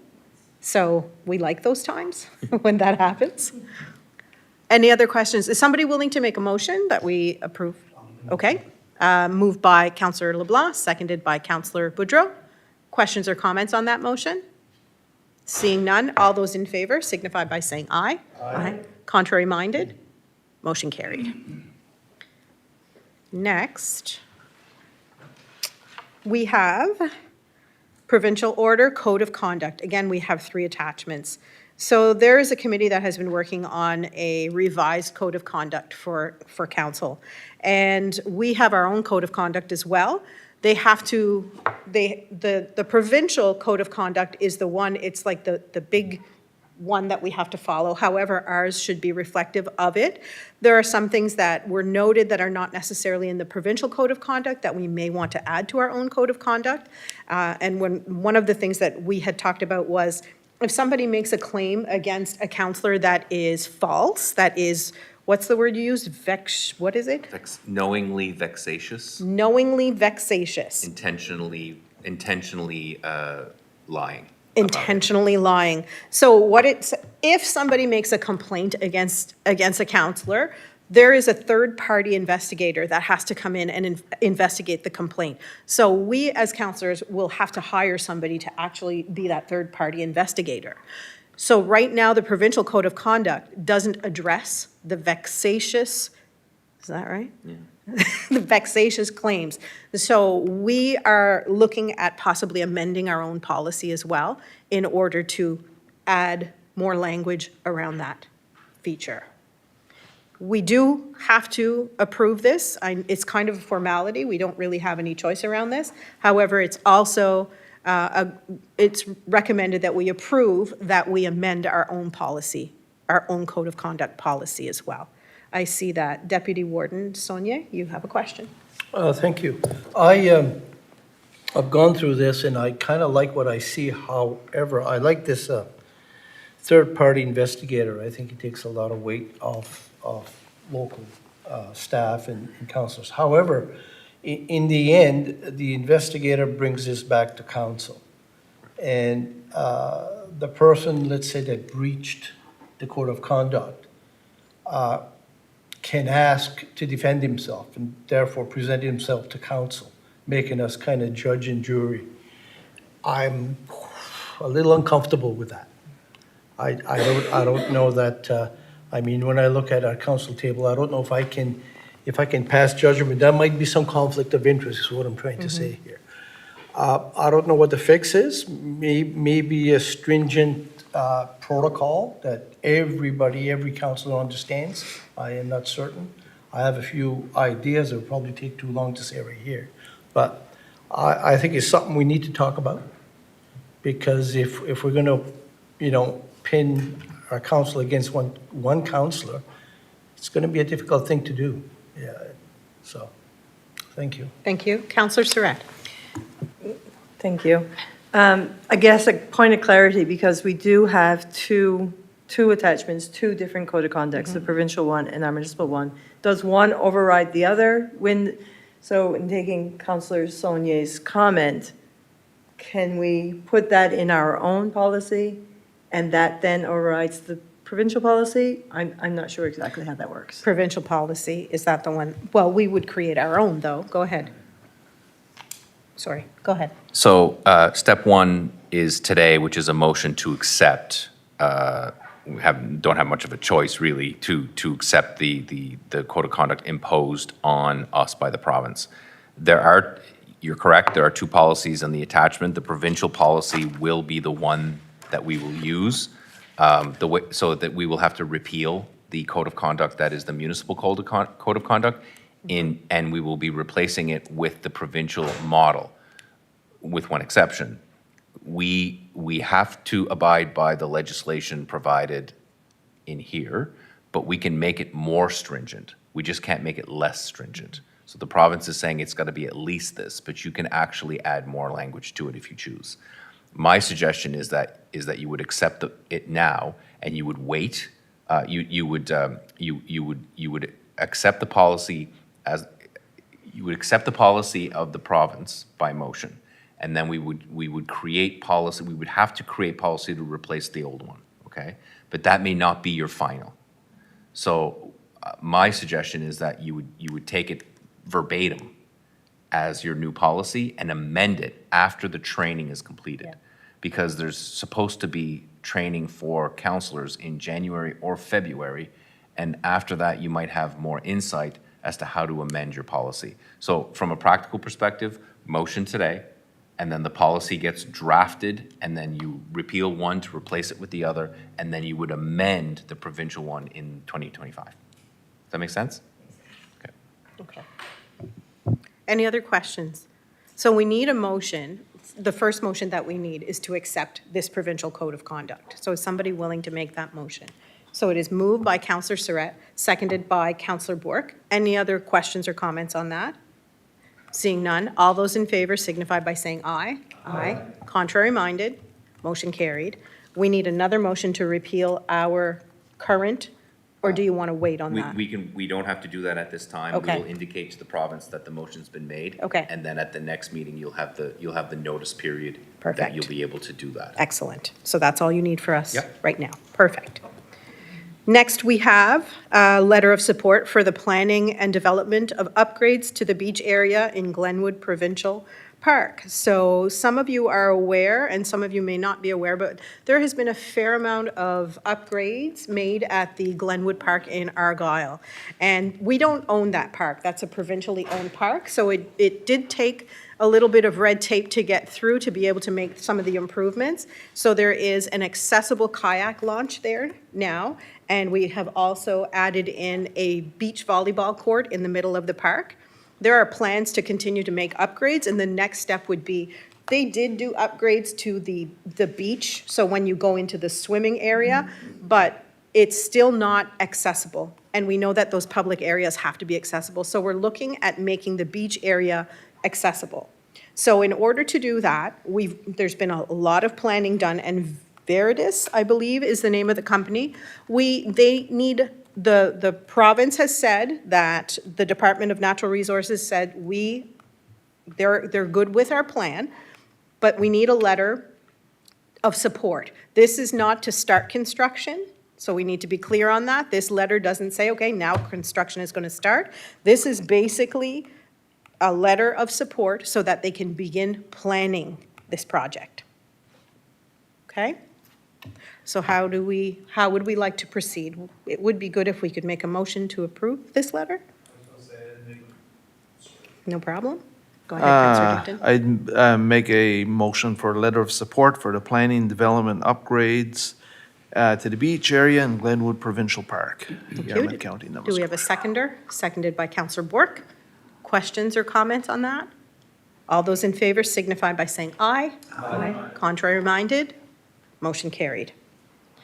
Next, we have relief of taxes request. So this will be an item that you will see on the agenda from time to time.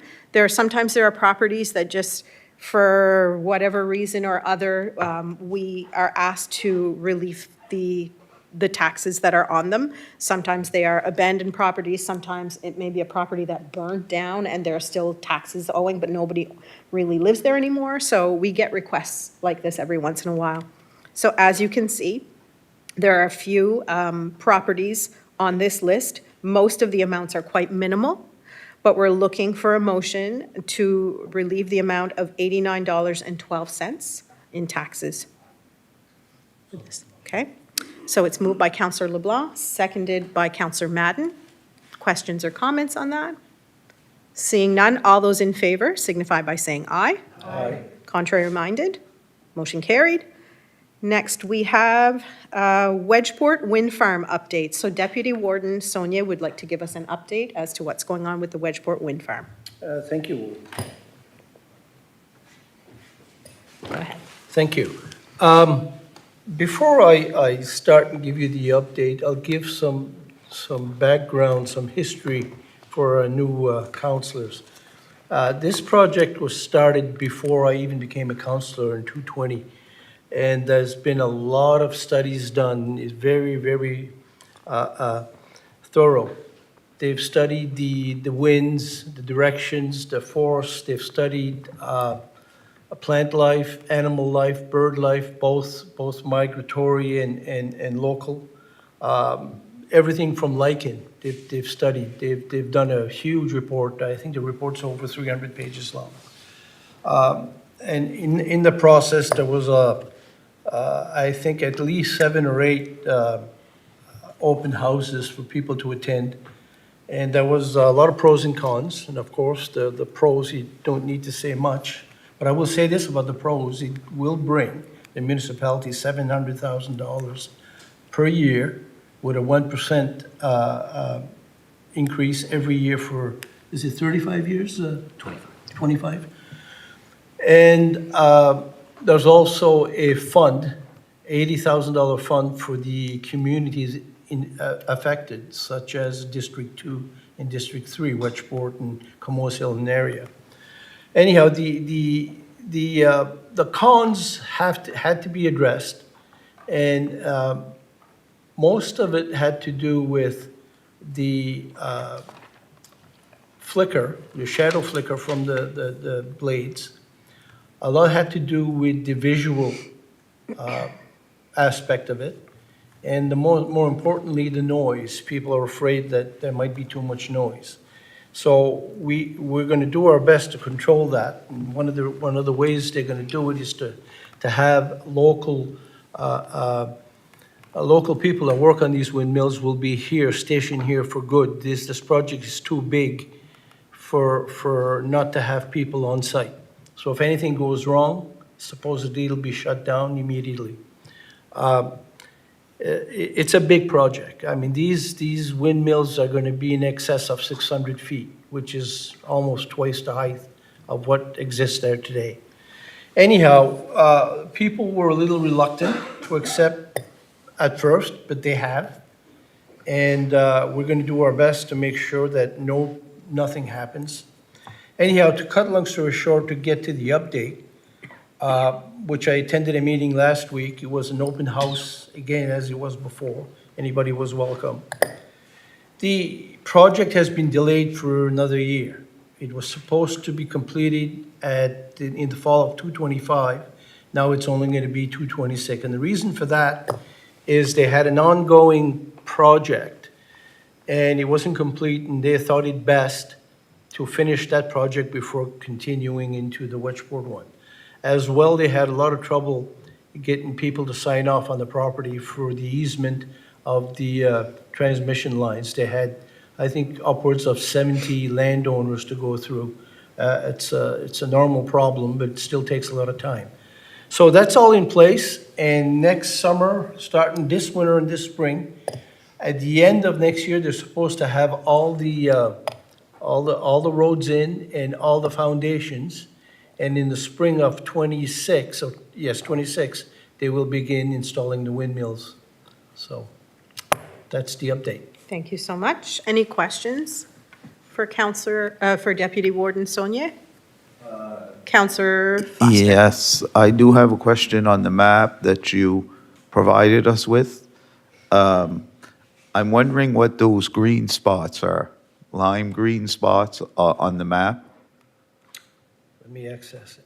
I apologize for that attachment because I took a picture of this and I wasn't aware that, I didn't, on the right-hand side, there's a table of content and it tells you exactly what everything is. Okay, I see. And I'm not sure if it's Crown, I think it might be Crown land, but I'm not certain.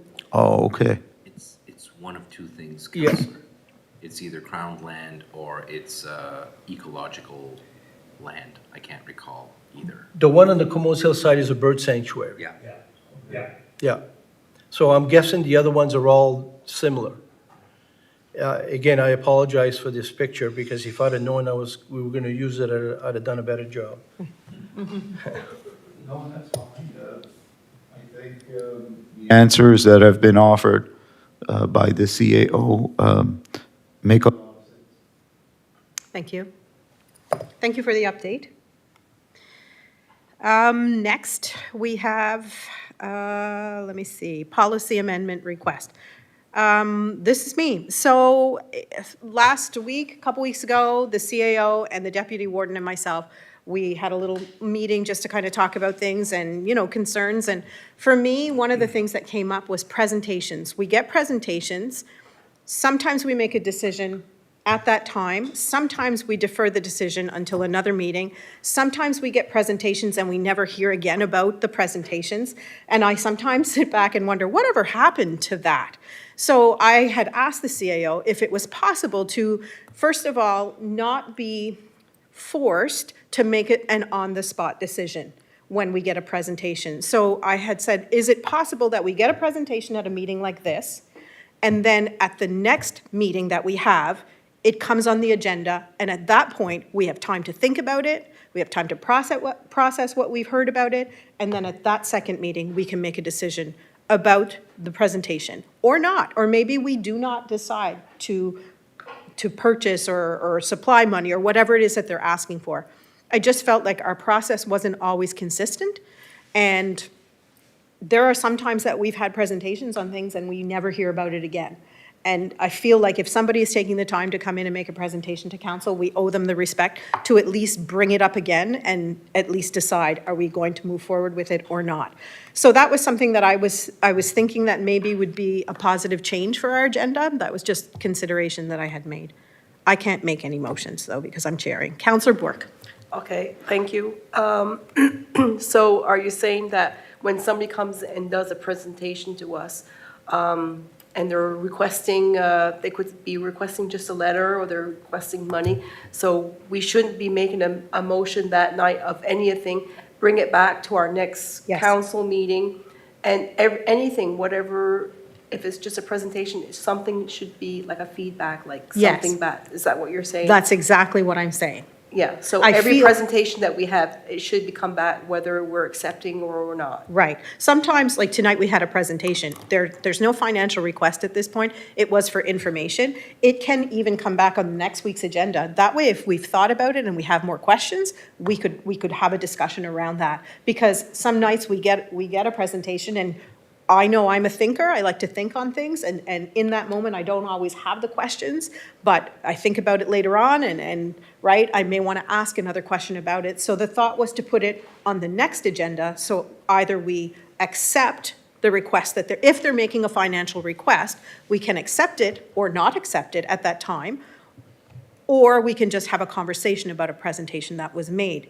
I just feel like we didn't have a consistent process. Sometimes we made a decision on the spot, sometimes we didn't.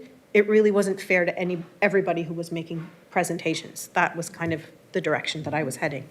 Deputy Warden Saunier. Thank you. I agree 100%.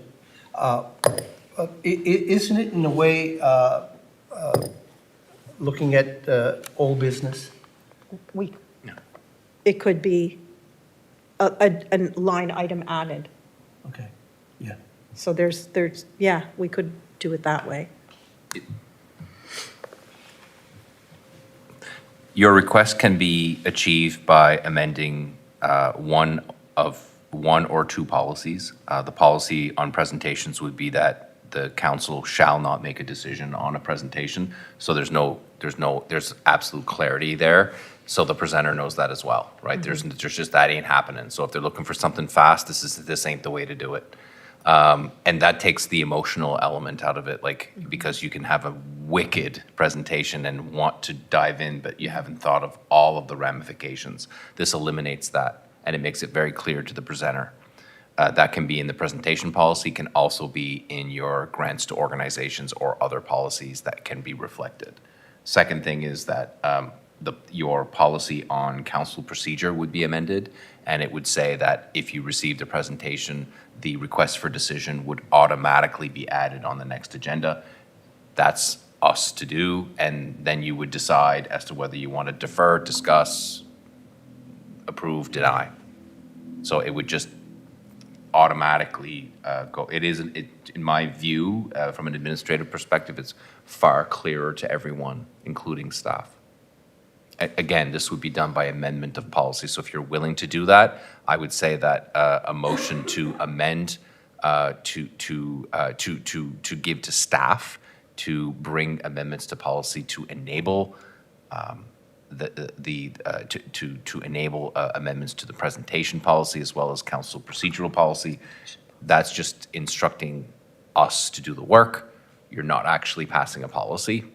And then the draft policy will be brought to your attention. You will be able to debate that.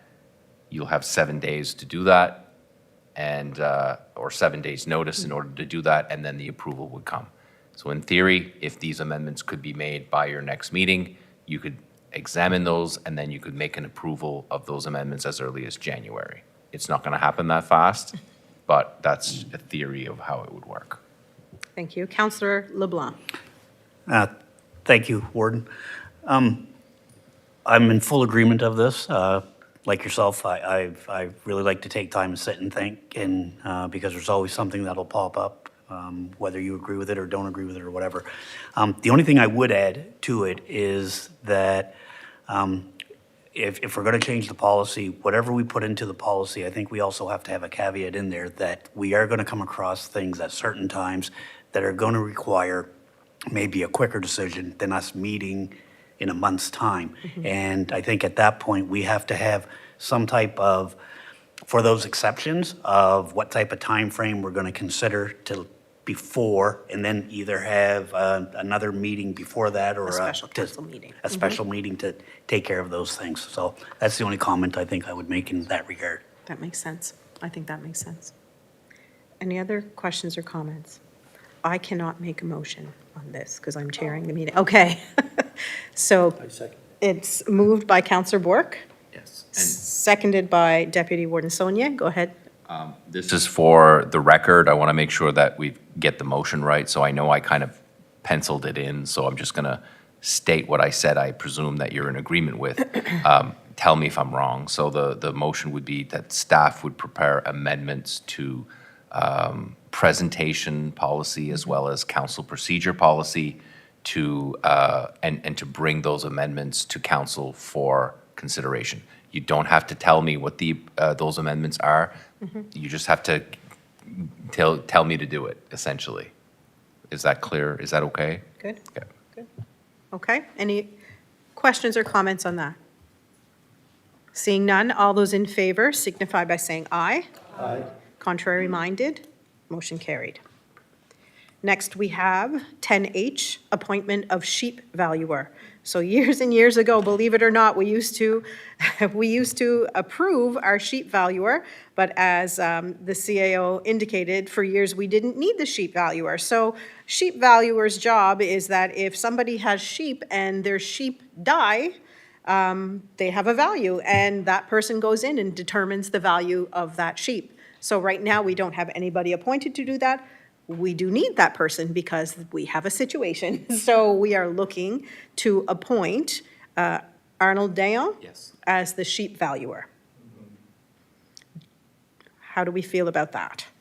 Go ahead, Councillor Digdon. Thank you. And I believe it's if that sheep dies by a dog attack. Right. Is what it would be Yes. there.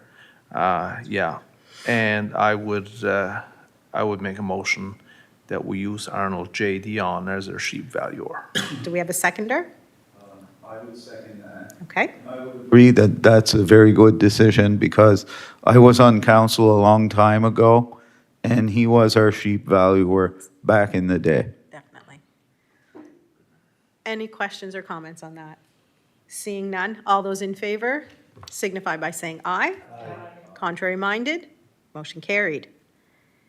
Next, we have request to reestablish fishing advocacy group. That's hard to say. Fishing advocacy group. All right, so there was a fishing advocacy group, and it kind of fizzled out, but they're looking to reignite that fishing advocacy group, and they would like to have a counselor on that group. Is there somebody who would be willing to sit on that group? Do we have a fisherman? Excuse me, Madam Warden, is there somebody around this table who could give us a brief summary on exactly what that is? That group? Yes, because I don't know. Yes, yeah, please. Go ahead. So the group name was called Oceans 11, which is clever, but because it was 11 units, and it related to the oceans, haha. So, yeah, there you go. Watch the movie. So the purpose of the group was to raise concerns of safety and security regarding the fishing, particularly lobster fishing issues that were increasing at the time. So there was quite a conflict between multiple parties up the line years ago, where there were heavy arguments about who's entitled to fish and when, and you're quite familiar with those, I'm sure. We don't have legislative authority to wade into those waters, pun intended. So the role of us is to say, okay, well, we are responsible for the protection of our community and the safe living of our community. And what we're noticing, what certain municipalities are noticing, is that there's an increase of potential violent behavior and conflict associated with the fishing industry again. So because of this and because of other factors that have come into play, the municipalities sought it best to reconvene that group. I hope that's approximately what it is. Okay, do we have anybody who is willing to be on that committee? How often does that committee meet? Sorry. The committee meets ad hoc, so it might meet twice a year, it might meet 4 times a year. Oftentimes, it's to advocate for their communities, so they may get like a federal representative do a presentation or information, they might have DFO speak to the group. They correspond to those groups on behalf of the councils. So most of the meetings could be done from the comfort of your home, because it's a Teams meeting typically, and it's usually during the day. Okay. Deputy Warden Sonia? So, thank you. Who is these people? Who are they fishermen? Are they? This group is entirely elected officials, supported by staff. So it would be typically, I won't say exclusively, but mostly warden or deputy warden from each of the 11 regions, along with, recorder and staff support if they need it. So I don't want to put any pressure on you, Mr. Deputy Warden, but it is typically a warden or deputy selected. I think that it's equally appropriate for somebody in the fishing industry who happens to be elected to be a part of that as well. I'm willing to put my name down for that, for sure. Okay, thank you. We will need a motion. Will somebody make a motion to approve Deputy Warden for this committee? So it is moved by Councillor Foster. Do we have a seconder? Seconded by Councillor LeBlanc. Any questions or comments on that? Seeing none, all those in favor signify by saying aye. Aye. Contrary minded, motion carried. Number 11, we have correspondence and for information. So 11A, we have a letter from the Honorable Kent Smith, Minister of the Department of Fisheries and Aquaculture. So at a meeting several months ago, probably in June, I think, we had made a motion to ask the minister to, so the ADA is a whole other conversation that we will be having together as a council, but just to kind of do a quick summary at a meeting. There are 6 sites that have been put up for application. We don't have any results on those sites yet, which left 47 sites. So those 47 sites still have not come up for application. Our request to the minister was to put a pause on those sites to see kind of how things would go with the first 6. And we asked that they have conversations with the municipality, more conversation with the municipality, more engagement. And the minister has replied in saying that the letter is a response saying that he is willing to do that they're willing to meet with us, and that we will have those conversations. So that is the response to the motion that we made. Councillor Digdon. In all fairness, I believe I should bring this up. I was approached by one of the parties that did put in an application for one of these sites. And there was a time constraints, had to be in right away, had to be in that. And it's been in now a month and a half or 2 months, and they've never heard back from them. And the gentleman was upset. You know, he thought they were doing everything right, but now he's wondering why the government is taking so long to get back to them. Right. So just bringing that up. Yep. More as information than And I anything. think a big part of that was the election that got called. I think everything has to be paused when an election is called. I believe that, correct me if I'm wrong, but I do believe that is the reason that nothing has come out yet. That's what I told him. Was I right? Sorry, yep. On that, the other thing I would say is that, and I make no comment on the individual's frustration or lack or non-frustration, but I think that this particular department, when it comes to these things, are very deliberate. It does take a very, very long time for a lot of things to go through, and they certainly, we see that. We've seen that in the past. So the election, the municipal election may have impacted, but that it wouldn't have had a legislative impact. It had nothing to do with us. The provincial election absolutely had an impact to it. And so I would say that I would suspect that information should come out rather soon. And perhaps we'll be reaching out to the department to get an update on that on behalf of your constituent. Yeah. Deputy Warden Saunier.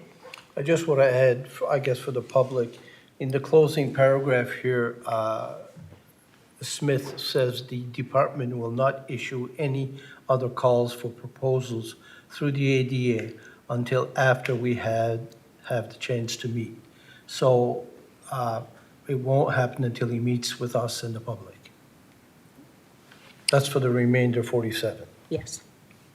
Thank you. Councillor Madden. Thank you, Warden. I'm just curious to why they would approve 6 of them and not the rest, or not approve any at all. Why would 6 locations be approved rather than all? Why did they pick the number 6? Yeah, so Yeah. just, I don't even What? know why they picked the number 6. I'm not even certain. CAO? Being on. what's their reasoning then? Yeah, absolutely. So, so the announcement of the 6 happened the same day that they announced that the ADA was a thing. So we didn't know up until the 15th of April that 6 leases would actually be issued. I have no insight as to why the number 6. I don't know why it isn't 7 or 4. I do know why it isn't 47, because the 47 sites are pre-assessed sites. They're not pre-approved.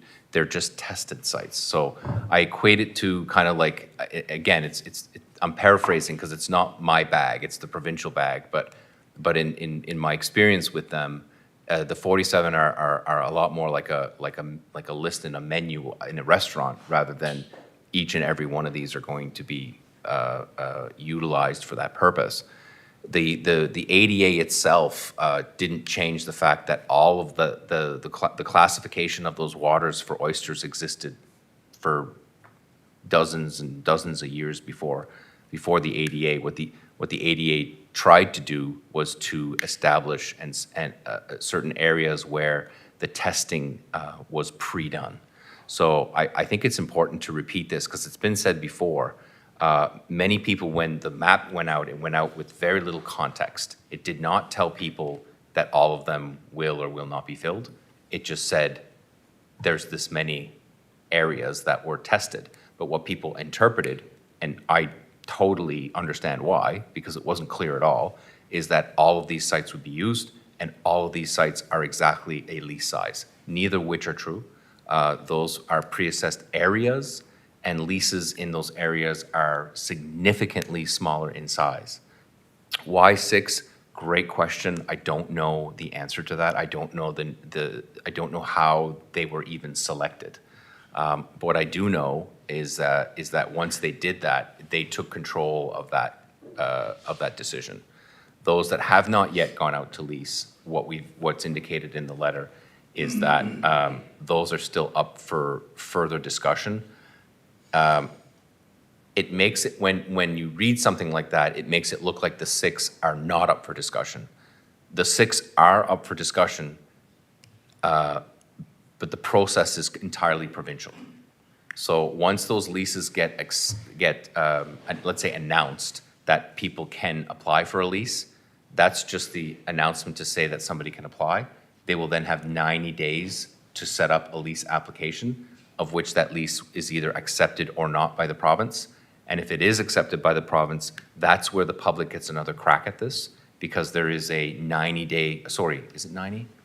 30-day period where the residents can comment on that lease, what's wrong with it, what's right with it, what you don't like about it, what you like about it.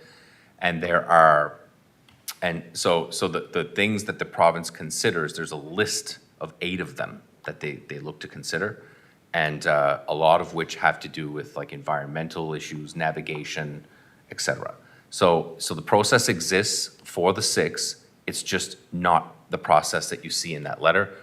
We want to make sure that it goes deeper on the areas that we can in some way influence that. The 6, once the province announced them, they were theirs to control. So that is a long answer to your question. And in some ways, I think that some of that needs to be asked to the province to know precisely why there were 6 and what the logic is there. I do know that the minister and the executive director have both indicated an interest to speak with all of you about the ADA and where it's at, how it's been, to get you the information that you need as a councillor. And you can ask those questions again to them. They're better suited to answer than I. I'm hoping that at least satisfied some of your curiosity. Just to follow up, if I may. absolutely. I know, as Councillor Foster mentioned, we've gone through a lot of councillor orientation, new councillor here, a lot of new stuff, and I was really impressed with what you've done over the past years since I've been here. But there was no mention of the ADA in our consultation or orientation, and I'm just wondering if that's been left out for a reason, or we're going to review it. I know tonight's not the night, but there's a lot of information. The intent, to your point, Councillor Madden, like, there was a lot of information that first day, and then the second day, and then the third day. As staff, our intention is absolutely to go through the orientation of ADA from start to finish, as well as all other capital projects that we might have in more detail. We haven't actually gone through our financials as well. So what we're trying to do is try to go through this piece by piece by piece, so that we're not, because it's a lot of work to prepare for as well. So absolutely every intention of having that orientation on ADA. It's a very important topic to a lot of people. But also important are the other financial projects. So we'll present that as one of many projects. Thank you. You're welcome. Counselor Digdon. Thank you. The only thing I was gonna add to what CA Muse was saying, I'm glad that we received this letter back, because this was a letter that was initially sent to Mr. Lorne, his department, or Mr. Smith, sorry, in his department, I guess it was there, and that concerning the process for applying for leases in the area. And I see here where they're saying that they want to have constructively engage local stakeholders and public about this project going forward. So I'm hoping that if, when the other 47 come up for discussion, that there will be a whole lot more public input and a chance for the public to speak and that about that. And the only thing I was listening to our CIO Muse, and I believe he said influence, but I believe what he meant there for influencing was influence more communications amongst the departments and the public. And that is, and if I'm misspeaking there, I'm sorry, but I believe that's what you were getting at. Thank you. Okay. Next, for correspondence and information, 11B, we have the rules of order and meeting processes training opportunity. So there's an attachment. There are a few dates that are listed there. Some people have signed up for the Robert's Rules of Order. So that is an education opportunity. The next one as well is an education opportunity, financial management for elected officials course. So there's an attachment with some dates there as well. If you're interested in participating in any of those, we just let Julie know, and Julie does the work for us to get us signed up. Then we have, for D, we have the Library Funding Review Committee update. So there was an attachment that was an email that was sent to CAOs just summarizing that they're continuing to work on their funding model. Next, we have the election statistics, so 11E. There is an attachment as well. I thought it was actually pretty interesting to look at. Tells you, there's lots of information, tells you for each of the districts that had an election, whether people used paper ballots, whether they voted online, did they use the phone. It even talks about the times that they voted. It's really, really detailed. I thought it was interesting.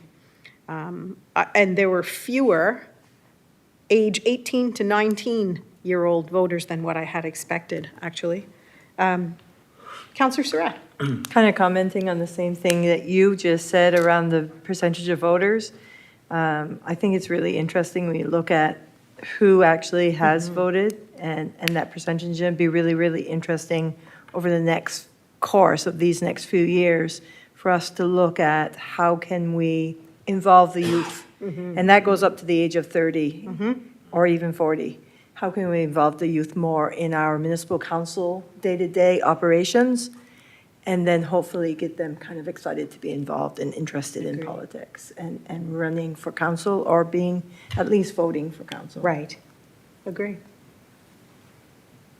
Thank you. Next, we have 11F, Acadian Group AA open meeting. There's an invitation to a meeting that is attached. G, there is an open house, redevelopment of the former high school, 52 Parade Street. So that's an invitation for an open house to discuss potential possibilities for the old high school in Yarmouth.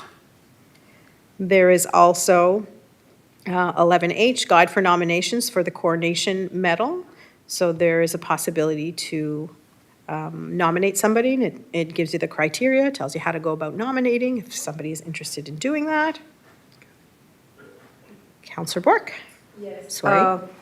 I got that this week. The office of Chris Dontremont had called, and she was saying that particularly the area of the Pumlico area, Argyle area, would probably like to have some nominations from that area. So if my colleagues have anybody in mind that they want to nominate, it would be great. Thank you. Okay, thank you. 12, financial requests. There are none at this point. There will be, though. You will see that that is where people apply for district community grants. Each counselor has, how many grants of, is it 6 grants of $700? We changed it. Oh, is it 6? Is it 6? 6.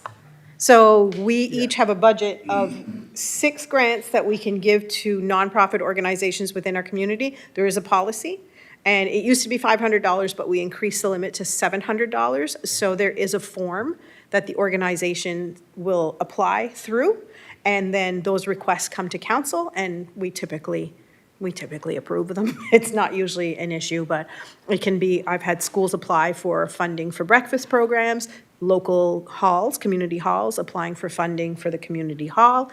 There's a whole policy that outlines who can apply. Do you have a copy of that policy? It is on, all the policies are on the website.